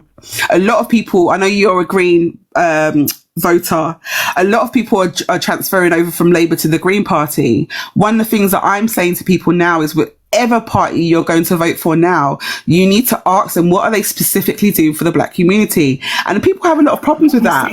I do say that, even though I've been a Green voter for 10 years, maybe you've heard me say this, that when the Child Q stuff was happening, I was talking to the Green Party member, and there was actually there was one in London at the time, I can't remember his name, he was a black gentleman. I said, why are you the only person, the only MP who was talking about Child Q? And he didn't even recognise it. As a black guy, I was like, he said, oh, actually, because I messaged Caroline Lucas at the time, also Natalie Bennett as well, because she stands in the Houses of Parliament, in the House of Lords, sorry. She follows me on Twitter, actually, Natalie Bennett. And I was like, there is definitely not enough. And even now, I always message Zach Polanski and I say, where's your black representation? Where's your black representation? Where is your black representation? It is still not very clear. And so we need to be leveraging that, because I tell you, not for nothing, a lot of people are really uncomfortable that they're like, oh, I'll give you an example. They're doing door knocking at the moment now. It's driving me mad. We had the Green Party, I had Labour, I even had Reform, which I was like, get off my doorstep, move from my driveway. But anyway, I said to them, what you do for the black community? And first of all was like, oh, well, for crime. I was like, no. Black community doesn't mean crime. What are you going to specifically do? And I think this is why, for me, I need us to be a bit more savvy with some of the stuff that's going on. Other communities will leverage their community, and we should be doing the same. And with the vote that took place with the UN, there is that acknowledgement that our history has been interrupted and that we are being disadvantaged. And what I want to see now from people is a bit more awareness of the fact that we have been pushed to a side, and we need to start saying to people, actually, we as a community want to regroup. And reparations, the financial payment may not be anywhere near us. But one thing we can certainly do is say, well, what are you doing for the black community in your area? Are you doing any special programs for the black community? Are you doing educational catch-ups for the young people who chronically are not getting the educational attainment that they need? I also have a Saturday school that we do, a Black Saturday school. Are you supporting those Saturday schools in your area? Are you supporting those young people? And I don't want to talk about children that are going into criminal gangs and stuff, because they should be picked up anyway by the criminal justice system. I want to know about just black kids in general. We have a lot of trauma in our community from some other stuff. There's trauma from the Barrel children, the communities that were sent and displaced. That needs to be looked in from a healthcare point of view as well. My mum's got cancer again for the second time. She's actually going to be passing. I'm uncomfortable with some of the attitudes that some of the staff have in the NHS towards cancer sufferers. The first time it was trying to send my mum home with a pink tip. She'd had her breast removed, and it was sending her home with a pink fake breast. I was like, absolutely not. And it's the lack of consideration and care for our community that is going on, not acknowledging the fact that my mum had locks. So when it came to putting on the cold cap, why was there no consideration about having a slightly larger cap for the ladies that have got locks or thicker afro hair? Things like that, those basic things. I saw a TikTok today where someone was talking about in their hospital, they've got hair care and body lotion for their black patients. I'm in Southwark. King's College sees me on a regular basis, unfortunately, for an illness that I've got. You do not get that in there. And there are little things that you can do to sort of say, okay, do you know what? Let's just try and accommodate people. As a community, we're very inclusive, but it's not reciprocated. And going back to the political system, when I'm speaking to people who want my vote, I'm saying to them, what are you doing for my community? Because that's what you should be doing anyway. It doesn't matter what community you're part of. I'm very lucky. I'm articulate enough. I understand the system enough, and I can navigate through it. But not everyone can. So I feel an even more of a burden when I'm dealing with these groups to say to them, hold on a minute, there's a youth club around the corner. They've had their minivan stolen for the 5th time. There's another group that's trying to set up a youth club. I used to run youth clubs, so I know, again, they're important. As much as people want to talk about, the centre grounds for gangs and stuff, actually, the majority of kids actually need somewhere to go where, they can be children. They need to have a safe space to make those mistakes. There's so much other stuff, even for our elderly now. Where are the community centres? When they're getting care in the hospital, where is that cultural awareness? there's so much stuff that should be there that is not there. So I say that to say, there's so much you said, and first of all, I'm so sorry about your mother, and I'm so sorry that she's alright. Don't mind her. That one's out and about today. Even so, in the situations like dealing with cancer and dealing with end of life, and then having to deal with like all the racism that comes around it as well, makes it even worse. It makes it even worse. So I'm sorry that you're having to deal with that.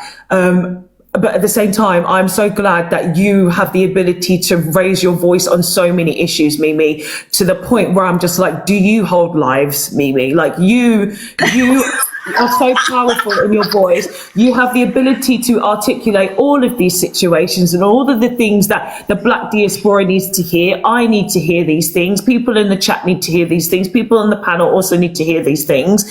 Like you, and this is why it is so important. And this is why I did say it. You can have the right message, right? But it's about the delivery. It really is about the delivery. And this is how Black people get more organized. If you have somebody or people who actually are able to point us in the right direction, right? Point us in the right direction. Hey, take a look at this book. Hey, have you heard about this person? Go and follow this person. Go and listen to what this person has to say. Shadow says, bring back the matriarchy. Absolutely. Absolutely.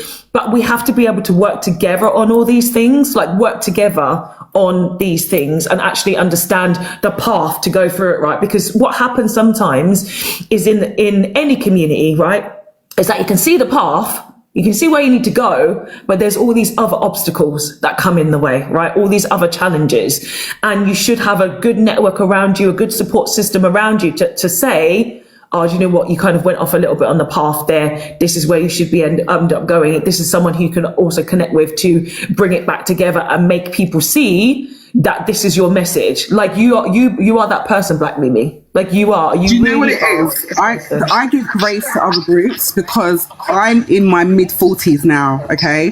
I was not always like this. I remember, if you caught me in my younger years, I was ready to pop certain people's heads and, I think we were all the same. Do you understand? And I had to learn not to do that. I need my DBS. I need my clearance. So for me, it has been an evolution, and that's why I have grace for people who aren't necessarily like that, because I understand that I've had some seriously hard conversations and situations. Like my friends always say, if it's going to be anyone, it's going to be me, because I've literally, there's some stories that I could tell, but I'm not going to tell it on this line. But I'm very much aware, maybe it's because I'm neurospicy, that I'm a firm believer that I learn, I have to pass it on. Oh no, I've got a restriction. You've got a restriction. I think you might have to drop me. I don't know why, but Black Mimi just got maybe it's because she was saying about being the pop or something like that, but Mimi just got a restriction and I just had to drop her. I don't know. Am I allowed to bring her back up? I think, can somebody help me? Moderators, I think you can drop and then come back up, right? I think that's true. Is it? Yeah. I think so. Yeah, I think so. I was going to say for me, if you're in the chat. Yeah, Jordan, we'll bring you in in 10 minutes. 10 minutes, Mimi, please do come up. Yeah, Jordan, so can I have your age, race and pronouns, please? Yes, age 22, race Black, and then ethnic group Nigerian, and then pronouns they, she, or he. Okay, thank you so much. So yes, this is the topic today. This is, of course, a Black only panel. Why can't we see we are being manipulated? So I've got a few of the topics there that we have discussed. Of course, we're divided in and manipulated in many different ways, but I've brought up the N-word, talked about the history of the N-word, Christianity, not really talked a lot about Christianity. I haven't really had many religious people come by, which is interesting. Diaspora wars, of course, that's always a big subject. We've had some FBA person come up and say some crazy shit. And then, of course, we've had some Black Brits not really understanding Black Americans and vice versa, and not understanding that racism does still, of course, exist in the UK. And then, of course, white people are the ones who have actually manipulated every single racial group on the planet. So, Jordan, what would you like to add? I guess before I add what I do want to preface this by saying that from an ideological standpoint, I'm not a reformist of this system. And I say this specifically as someone that lives in the West. I don't live in Europe, someone that lives in the land that's known as America. And just like how some people may consider themselves radical, in which they believe that Israel is an imaginary state, I also believe in the same breath that the U.S. is an imaginary state, that both have no validity to exist, as they both were created with non-noble intentions, but specifically focusing on the U.S., it was predicated on the enslavement, torture, and destruction, not just of indigenous communities or Black communities, but all marginalized social identities. And so when I say that I am Black, I don't necessarily say that even necessarily as a racial and in racial context, even though that may be true, but also in the political context, because I do believe, especially being in the West and being Black and being in the belly of the beast that is the global imperial colonial empire, it is vital for us not to just be in allyship and camaraderie with Black people, but all other oppressed groups. Now, this is with nuance, right? Because some people think that it's so binary to where, oh, we're just supposed to let everybody in, even though, people don't hold the same space for us. And it's like, no, we absolutely don't. The ethics that we predicate a movement on are more valuable than the movement itself. Because if the ethics are created with everyone in mind, and it has a framework that does not allow for harm to be perpetuated, whether it is white violence or white supremacy or racism or ableism or transphobia or femphobia or any type of prejudice, discrimination, violence, or harm that is intentional and willful, should not be allowed in any movement that is to get us to where we need to go. And for two, just like Mimi was saying, I do think there's nuance to be included where you'll meet people where they're at. To give a personal example of this, I work on a free produce garden. We're getting it into where it's going to be harvesting in about 4 to 6 weeks. And there was a white man that was working on that garden with us up until yesterday.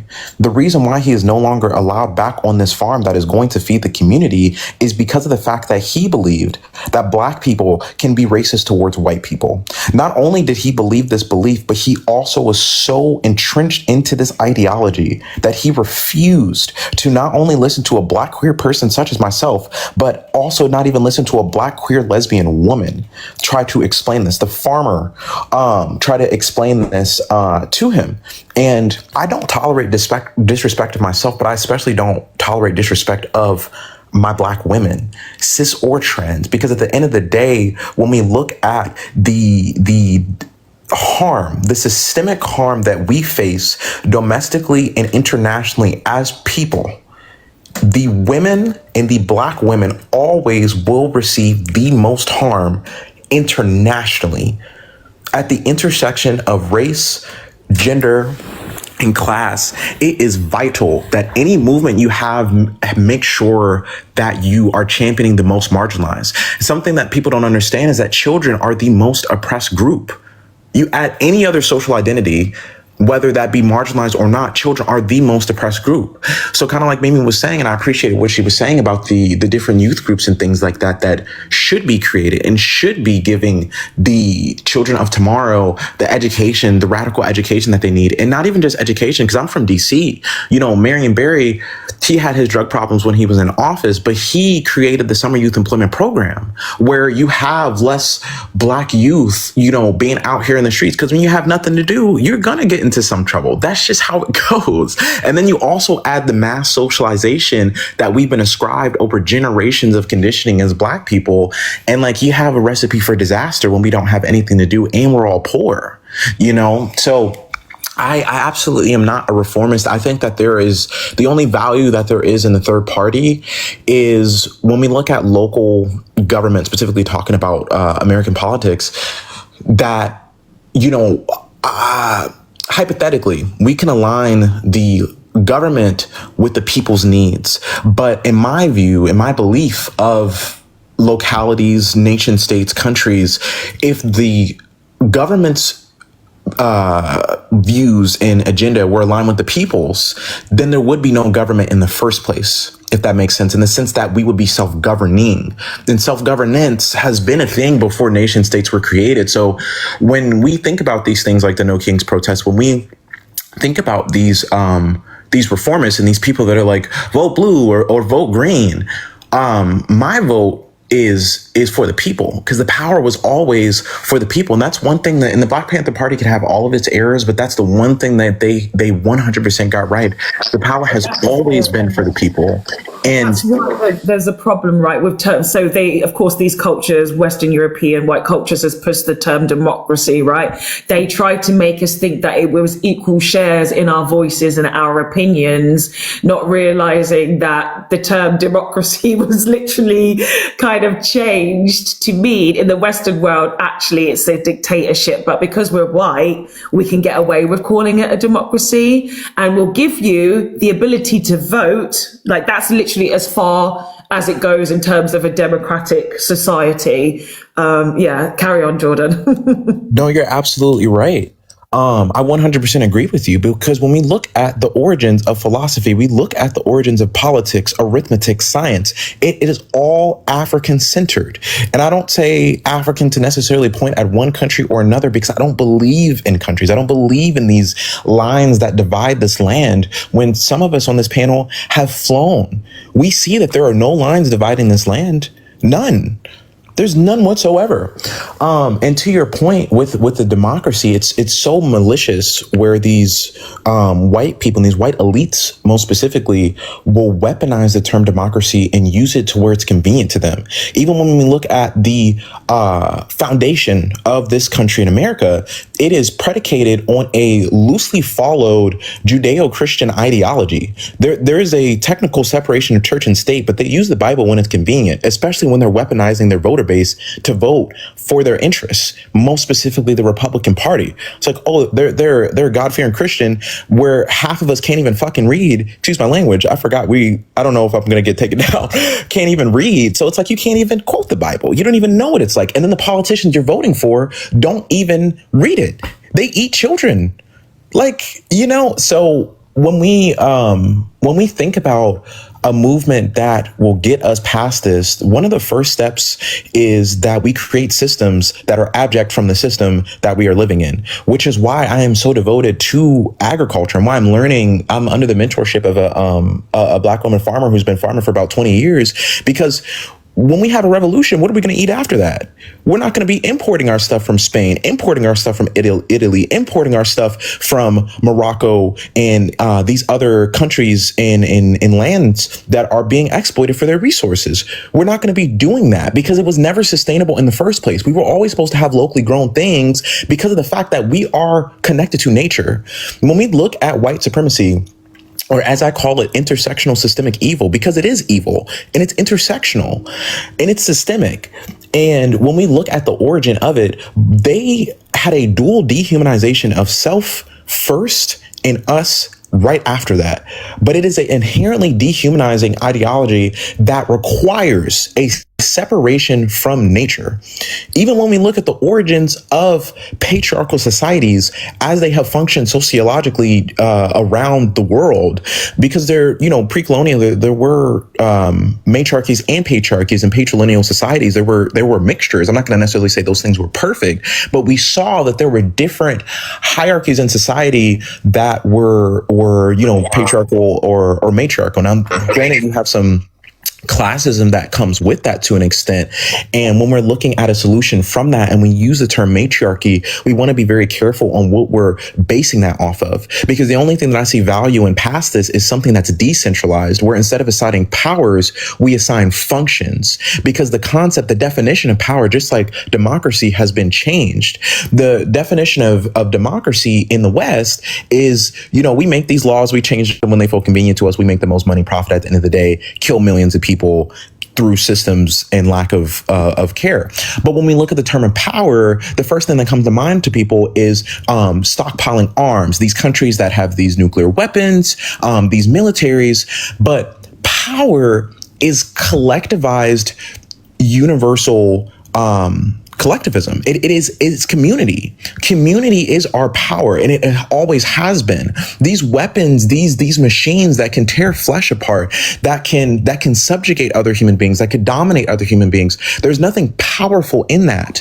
It stems from a violence it stems from a harm, it stems from a narcissism, and it stems from a psychological and a schematic sickness. But there is nothing whatsoever that is powerful about subjugating another human being on the basis of any type of variance within their social identity. What that is insecurity, narcissism, harm, and violence. And the only way that we can get out of this is by absolutely toppling the system. But while we topple the system, we have to create systems that sustain. So when people say, oh, you study psychology, and I tell them, oh, you know, I'm not gonna go into clinical, they're like, oh, we need you. No, they don't need me. The people of planet Earth, the oppressed, need me. And that may shift, right? Instead of practicing that type of, you know, going into clinical psychology, what I really focus on is decolonial psychology, because being colonized is a psychological phenomenon. That's what people forget about. It's not just something. The fact that it literally goes on, it's in our DNA, it's in our lineage, especially when we're born, we don't realize that these are the systems and the bodies and the minds and the souls that we're born into. And like I said earlier, like the fact that we feel all of this behavior before or you know, how white people treat us, we feel it before we actually see it and understand it. It goes so deep. And of course, on the flip side of that is that white people don't actually understand the generational guilt that comes with that shit as well. They don't understand so much, and that's why it is important for us to continue to have black conversations, to have black panels, to have black spaces, to have really clued up black people who can actually lead us through this quagmire. And Black Mimi has said this in the chat as well. This is why I'm pleased to see the resurgence of spirituality. Like I've said on the prompt there, right, is that Christianity, of course, was used to divide us. It is such a tool that, and then even was it Kwame, I think, brought up about the African diaspora when they come to the UK and they're still kind of pandering to the white man. The fact that they are so manipulated by Christianity. My auntie is one of these people, by the way, still in Nigeria. She is so religious. It's unreal. It's unreal that she can't see the manipulation. But the funny thing is, after I was spiritually awakened and I was atheist for over 40 years. You guys who are regular, you know this. 1 month after my 40th birthday, I had a spiritual awakening. Things started to happen, and then I was actually learning, and I got shown what God is. And as soon as I told my auntie that, I haven't actually heard that much from her, because she knows that she can't convince me about a God or whatever Christianity has taught her is real, because my belief, she knows now for sure, in my experience, it's not the same thing. So this is why it's really important. Everything that Jordan has said is to recognize the ways that we are being manipulated, and to just be so much more smarter about how we go about things. Jordan, like, I'm very aware, and I think a lot of people are aware, in terms, especially if you've had a spiritual awakening, you know that the USA is going to fall. You know it's going to collapse. What do you think, though, about the future of the global majority in the USA? Because I didn't even know actually that USA is only 57% white. I actually didn't know that. I think it's less. I think it's actually less. And that's actually the projection for the UK as well. In 2050, it's going to be 57%. So what do you see as being the future of black and brown people or ethnic majority in the US, Jordan? Well, I would say and absolutely agree with everything you said earlier as well too. And I definitely can understand that dissonance you can have with your mom when where they're so stuck in colonial Christianity or religious psychosis or whatever people want to call it. And especially for me being Nigerian as well too, but also being a descendant of the transatlantic slave trade, it's such an interesting dichotomy, right? Because I'm in this country that I don't belong. But when we look at Nigeria, unfortunately, even though, you know, they had their independence movement, they are still at the hands of the colonists, unfortunately, right? And, you know, Frantz Fanon, he's not a perfect person, but he did have truth in his book, Wretched of the Earth, right? To where he understood that once what book is that? What Britain did to Nigeria. Exactly, yeah. And so it's like when we understand that once we become independent, we cannot stop at nationalism. Nationalism is essentially a larger version of tribalism, right? And at the end of the day, it's limited. It's just like with the fall of this country being inevitable, if it is reared in a way that empowers the marginalized, we should not stop at just reforming this country. We need to internationally decolonize. It needs to be an international movement. It cannot stop at national solidarity. So when I think about what is the future after this empire falls, I think that with it falling, it's just going to reform as it always has, right? Because history repeats itself. We're stuck in a perpetual loop, and most of us can't get out of that psychologically, going back to colonization, because that's what colonization is. It is a loop, and it continues over and over again. And so if we are to break that loop, if this empire is to fall, if it's to reform, like let's say it figuratively falls and it just reforms, it is vital that we duly create systems, abject from the system, also use violence as necessary, because I've been telling people as well too. And for all of you on this panel, don't just take this information in. I compel you, and I'm going to leave you all with 3 principles here. You have ability, you have capacity, and you have will. These are 3 fundamental truths that every human either has or does not have, and uses or does not use. And some of these things are innate and some of these things are conscious. Some people don't have the ability to walk or run or to protest or to do manual physical labor. And that's okay, because we're not ableists here. We respect human capability and ability.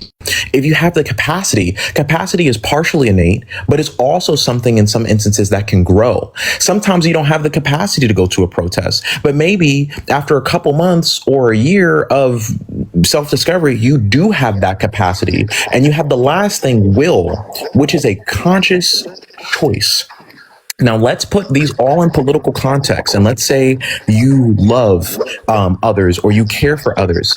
As Black people, as oppressed people, not just in the West, but internationally, as these dominant empires start to fall, as they all do, because the reason why these countries fall after a while is because countries in authoritarian regimes and fascist regimes were never meant to sustain.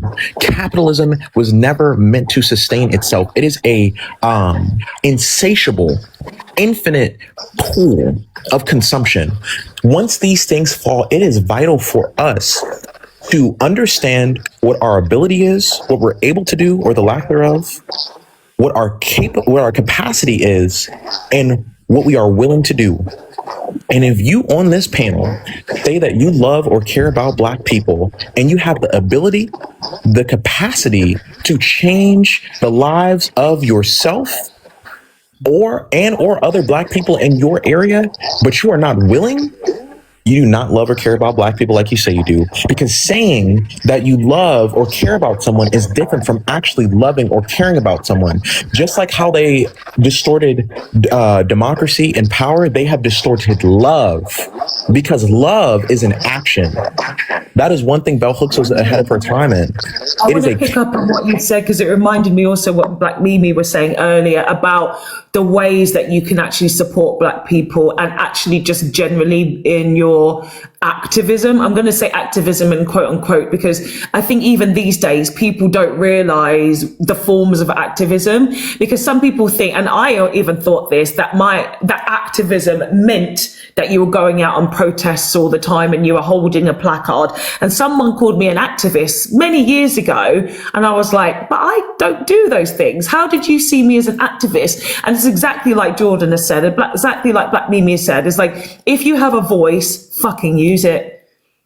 Use it. Literally, people don't realize how much power they actually have when they just speak, because our governments and our societies has made us feel powerless and has made us think that our voices are not important. But you guys know, you see how we have these communications, right? We have these platforms now. Social media has allowed us to come together, has allowed us to share information, has allowed us to have these great in-depth conversations, have highly intelligent people. But of course we get infiltrated like that guy who just came up and screamed. Yeah, and by the Like, algorithm I need to just too. digress and like bring that up for a little bit, because those people who are regularly here, they'll see that I never pay attention to any of the trolls that come up onto the panel. If they can string some sentences together, of course we have a bit of a back and forth, but generally I drop them. But I always do that, so then we go back to it and say, remember, this is white people crashing out.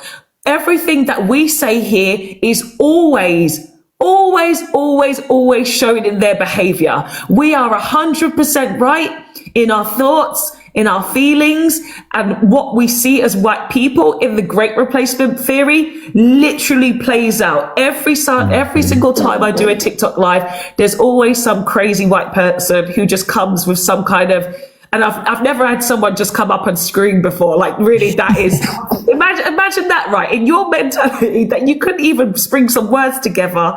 You spent your time, your effort, this conversation is so above your head that all you could add was, Yeah, and it's funny too, and it's also sad because you think about it, and it's like that's where our education's at.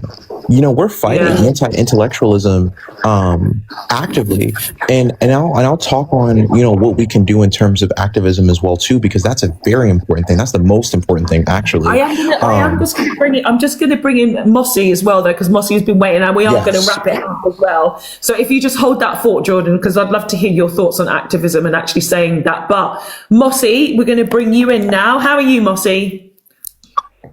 Doing well. How are you? Can I have your age? Yeah, I'm good, thank you. Can I have your age, race, and pronouns, please? I'm 31, African American, and him. He, So him. do you identify as black? As a race? Yeah. Black, African, same shit. Yes. Thank you so much. Okay, so of course this is a black only panel today. Why can't we see we are being manipulated? The black diaspora, black people everywhere, we are manipulated in so many different ways. The topics that I've chosen in the small print there, of course, we've talked a lot. I don't know how many hours this has been now. 3 hours. This conversation has been today. 3 hours today. And so I've brought up the N word. We've talked a little about religion, Christianity, diaspora wars. The fact that it even has a term is ridiculous, because no community really has unity throughout the world, except for some reason we have diaspora wars. And of course, white people have been the problem for every single race of people on this planet. So, Mossy, what would you like to add to the conversation? I would just start from the top down. You know, I feel that black people are manipulated. And we don't care. Like, we don't care that we're manipulated. You know, I don't know, we just live our everyday to day life, not really caring. You know, I live in the United States. I'm sorry, it's like a background noise. Is that me? Yeah. I can mute myself, and you can continue on, and I'll respond to what you're saying, because I feel like this might be you in a minority, Mossy, but carry on. Yeah. So yeah, we don't mind being manipulated. We want to believe in the American dream, or the British dream, the colonial dream. You know, it dates back to slavery. You know, the white man would put one, you know, black man in charge, and everybody would look up to that. It's really individualist in a sense, and we all aspire to make it out of this system, or make it to a point where the system doesn't affect us. Also, the education that we have, the education, indoctrination. You know, I just see a video about how the system isn't compatible for a single person, but it's not compatible for any group of people, right? Unless those people are organized.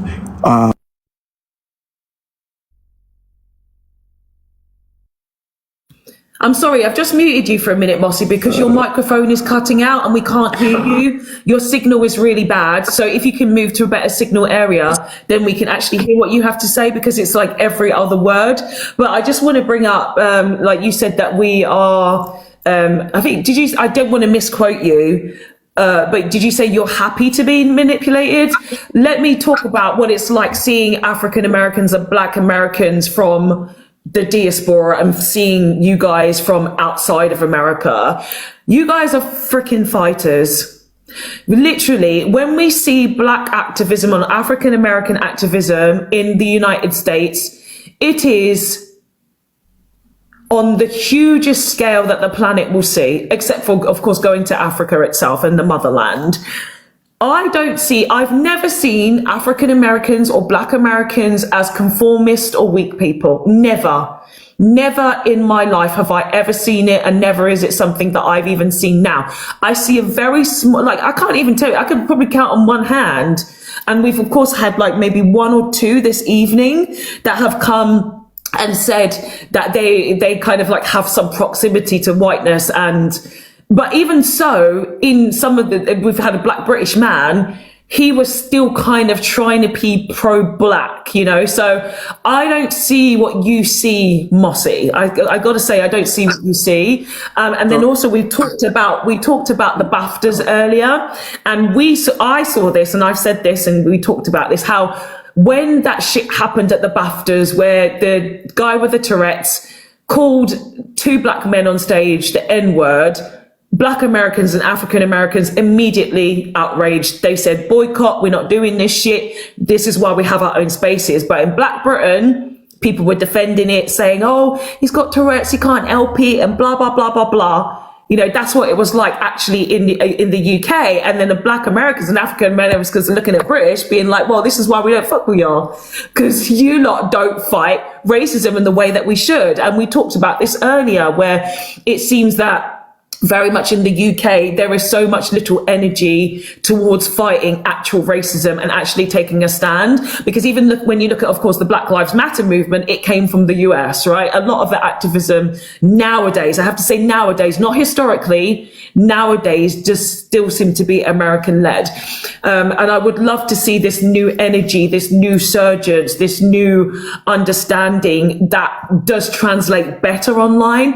I do feel also at the same time, of course, we are fighting against these algorithms, right? So how I fight for Black people, of course, is I show just how Englishness is. That's how I do it. My platform may not seem that it is very pro-Black and it's very Black focused, but that's what I'm doing at the same time, because I recognize that, again, like I say, there are too many Black people who want to be so close to being English, which means to be white, and doesn't understand some of the things that happen to us. Like we had that guy earlier who was saying, I haven't experienced racism, and I see it all the time from Black people still, sometimes in the UK, saying racism doesn't exist. But as I've said, I've seen it mainly from Black Caribbean men. I've seen that, literally. So that's how I highlight this problem. So carry on, Mossy, if you've got your signal back. Yeah, I would just say that we're heavily manipulated on the social media platforms the most, to the point where, like, for example, you'll see like, you know, a No Kings protest, right? And they say, oh, Black people don't need to be out here, which is, you know, true. But two things can also be true at once, because the way this country is moving, this country is just as much our country as it is white people, if not more.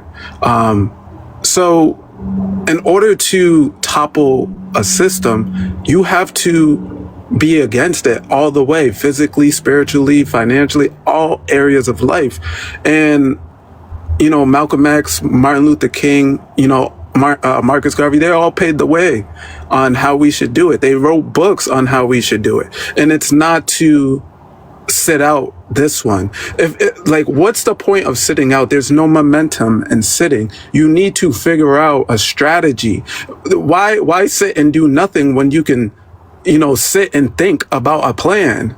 Like, you know what I mean? There's so many areas that where, you know, assaulted on, like, it could be education, it could be the banking system. There's so many things that our communities need in America. And I don't think people really compartmentalize what's really going on. They'll see one thing happening, but then they'll forget, you know, all of these things are connected, right? The politics is connected with the economics, the military is connected with the politics, the social setting is connected with the economic setting. And if we don't get our shit together in the next 5 to 10 years, Black people will be a permanent underclass. I mean, we're already a subservient class as it is. And that's I'm really sorry to mute you. I muted you at the completely wrong time. Sorry about that. My thought has just gone out of my head. I'm so sorry. My thought has just gone out of my head. It's okay. I was going to want to respond to Mossy really quick. Yes, go for it. I just wanted to leave something really quick. So when it comes to the plight of Black people, and to your point as well, Fox, we have these anti-racist movements in America, and it's why we should, absolutely, because America was predicated on it. But I think when we use terms, it's super important to define them. So when I say I'm pro-Black, and this differs from other people's pro-Blackness, I am anti-capitalist, I am anti-patriarchal, I'm anti-homophobia, I'm anti-femphobia, I'm anti any ism or phobia that violates someone's physical, mental, spiritual, ethical, or nationality. And it's not limited to those things, anti-ableist, all those things. So when we say we support Black-owned businesses, and even though I'm anti-capitalist, I still do support Black-owned businesses, but I support Black-owned businesses that don't focus in on a for-profit method, if that kind of makes sense. I like to shop with the Black-owned businesses that do care about people, for people instead of for-profit. Unfortunately, we live in a global capitalist system. So more often than not, unless your business model is nonprofit, for the very small exception of like 0.1% of businesses, it's likely going to be a capitalist. Jordan, I got a question. Do you believe in class consciousness amongst all races of people? I believe in class consciousness among all races of people predicated on universal intersectionality, meaning that we don't just recognize that we're all one and the oppressed because we're the working class or because white people are at the pinnacle of this social racial hierarchy, but it's also understanding that all the things that stem from white supremacy, because there's multiple different social hierarchies, the patriarchy, the capitalism, all these different things, the misogyny, the misogynoir, the transphobia, the racial medical malpractice, all of these roots, or rather these stems, they sprout from a root. So, like for instance, when you have brought up Marcus Garvey, there's some people who are Garveyists, which is reductive because Marcus Garvey was a capitalist. Some people may support his capitalist motives. Some people may support his patriarchal notions. Some people may support his Black nationalist notions. And Black nationalism is not Pan-Africanism. Those are two totally separate terms. It's just like how we look at the imaginary state of Israel.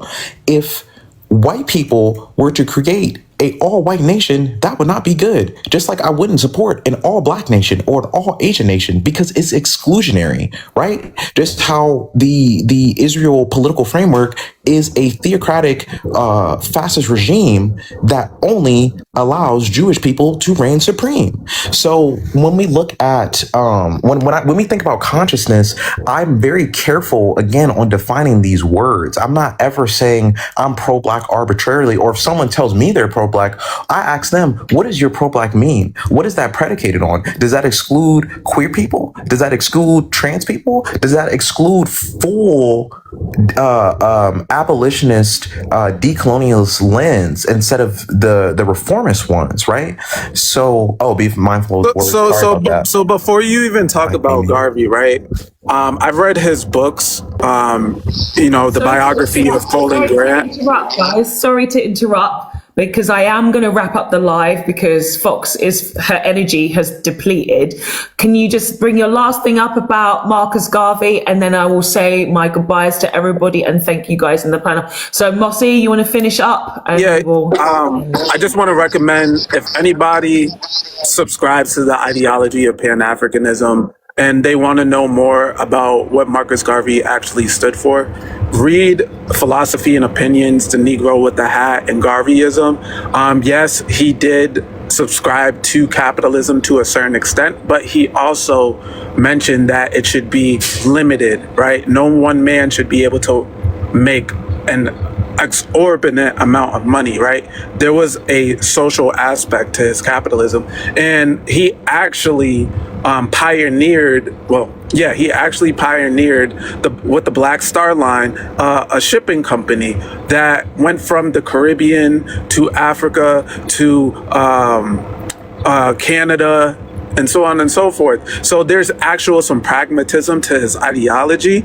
And I sense that a lot of people don't really understand Garvey because they never read a book about him.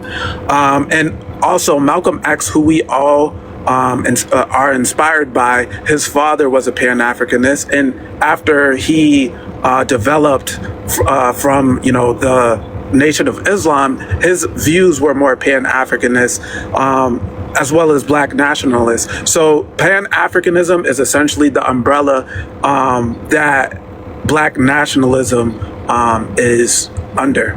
So I'm gonna end with that. Okay, thank you so much, everybody. So thank you, everybody on the panel. Jordan, Mossy, thank you for closing this out today. This was a really good conversation. So many people came up on the panel today. Thank you, as always, to my wonderful moderators. This is Beth, is here.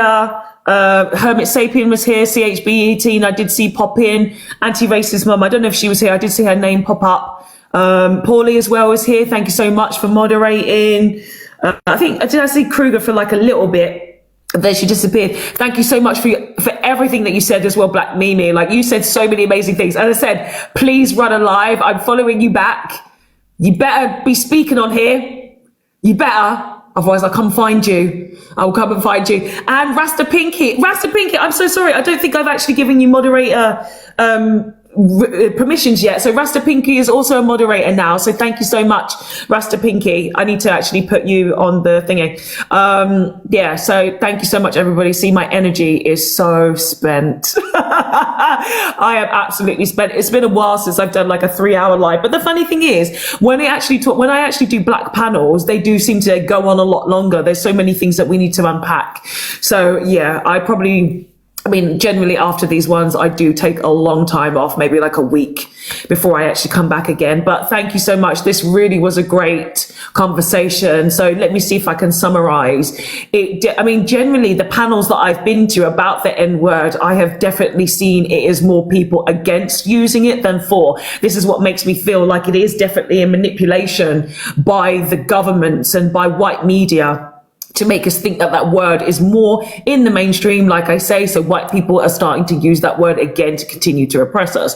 Christianity, as I mentioned a few times throughout the live, it was not really mentioned, but again, there is this movement of awakening where Black people are understanding that they should not be really celebrating a religion that actually was used to oppress us and shares the same religion as the white people who did oppress us. So it doesn't make sense. And as a lot of people are actually understanding, there is a spiritual awakening that's happening, which is absolutely beautiful. So we're actually more connecting to ourselves and our energy and our stories and what we're doing and how we actually connect with the world and how we be better humans. Diaspora wars, it's not a fucking thing. Like, why do we have this term? That's why I put it in quotes, because unity for Black people is important. And actually Jordan did bring that up. I think it was Jordan that brought up the word Black, right? So you have some people, especially like African Americans, how they've been removed from the word Black. And I see, of course, a lot of Africans that say, well, we're not Black. But us in the diaspora, and like somebody else said earlier, it kind of is important for us to unite still under Blackness, even though it is a racial hierarchy, a racial construct. For us as Black people and as African people and wherever we are, wherever you are indigenous in the world, Blackness actually is what unites us and is not what divides us. So it's really important for people to recognize that and the different forms that our Blackness comes in. And of course, white people, it always ends up being a subject because white people are in every freaking conversation. Because even when the conversation is not about them, they always insert themselves, as you also saw in this live today. White people tried to come up onto the panel. If you were here at the beginning of the chat, white people down there were going, whoa, why can't we have a white only panel? Like, why do they act like these things don't even exist? Why do they act like they never had white only spaces in history? And why can't they even read what it says? Like they had, as you guys know, I had a men only panel. I had the women only panel. I've got a black only panel. And I said, if I had a white only panel, that would absolutely be diabolical. But maybe I might do it just to show you guys what would actually happen if there was a white only panel, and see what shit they actually come up with and all the crap that they say. But you guys see the kind of crap that they do say sometimes, you know. So yeah, Paulie, it's just about hating on white people. It's like, yeah, they always want to make it about themselves, so it's crazy. To give it a go and get drunk. Oh God, I think they would actually end up getting my TikTok account shut down, to be honest, Hermit Sapien. Official Lee says, the thing is you write it out on the prompt and it draws that in through algorithm. I'm not in charge of TikTok algorithm. I'm not in charge. Whatever happens is whatever happens. So thank you so much, everybody. Really appreciate your time, especially everybody who is not black. Thank you for being here. Again, thank you for the moderators to mute and block the racists that came by. When we particularly make conversations about ourselves, that's of course when racism always seems to jump out, because when we want to talk about ourselves, white people don't like it. They don't like it. So thank you so much. And also thank you, Shadow, as well. You made some great comments down there. Mina, I saw you down there as well. Let me just check, actually, because you know I like to do my other shout out. Nell, you've been here from like the beginning. Izzy, great to see your comments there. Yours truly as well. Thank you so much. Big Drizzle, you are up on the panel. Thank you for your comments. Also, who else was here? That's all I can see there on the thing. Whoever's trying to come up now, why? This is like, it's finished. We're over. We're finished. We're done. Right. Thank you so much, everybody. And I'll see you again another time. Take care, everyone. Bye. Bye. My voice, look, it's gone. Bye.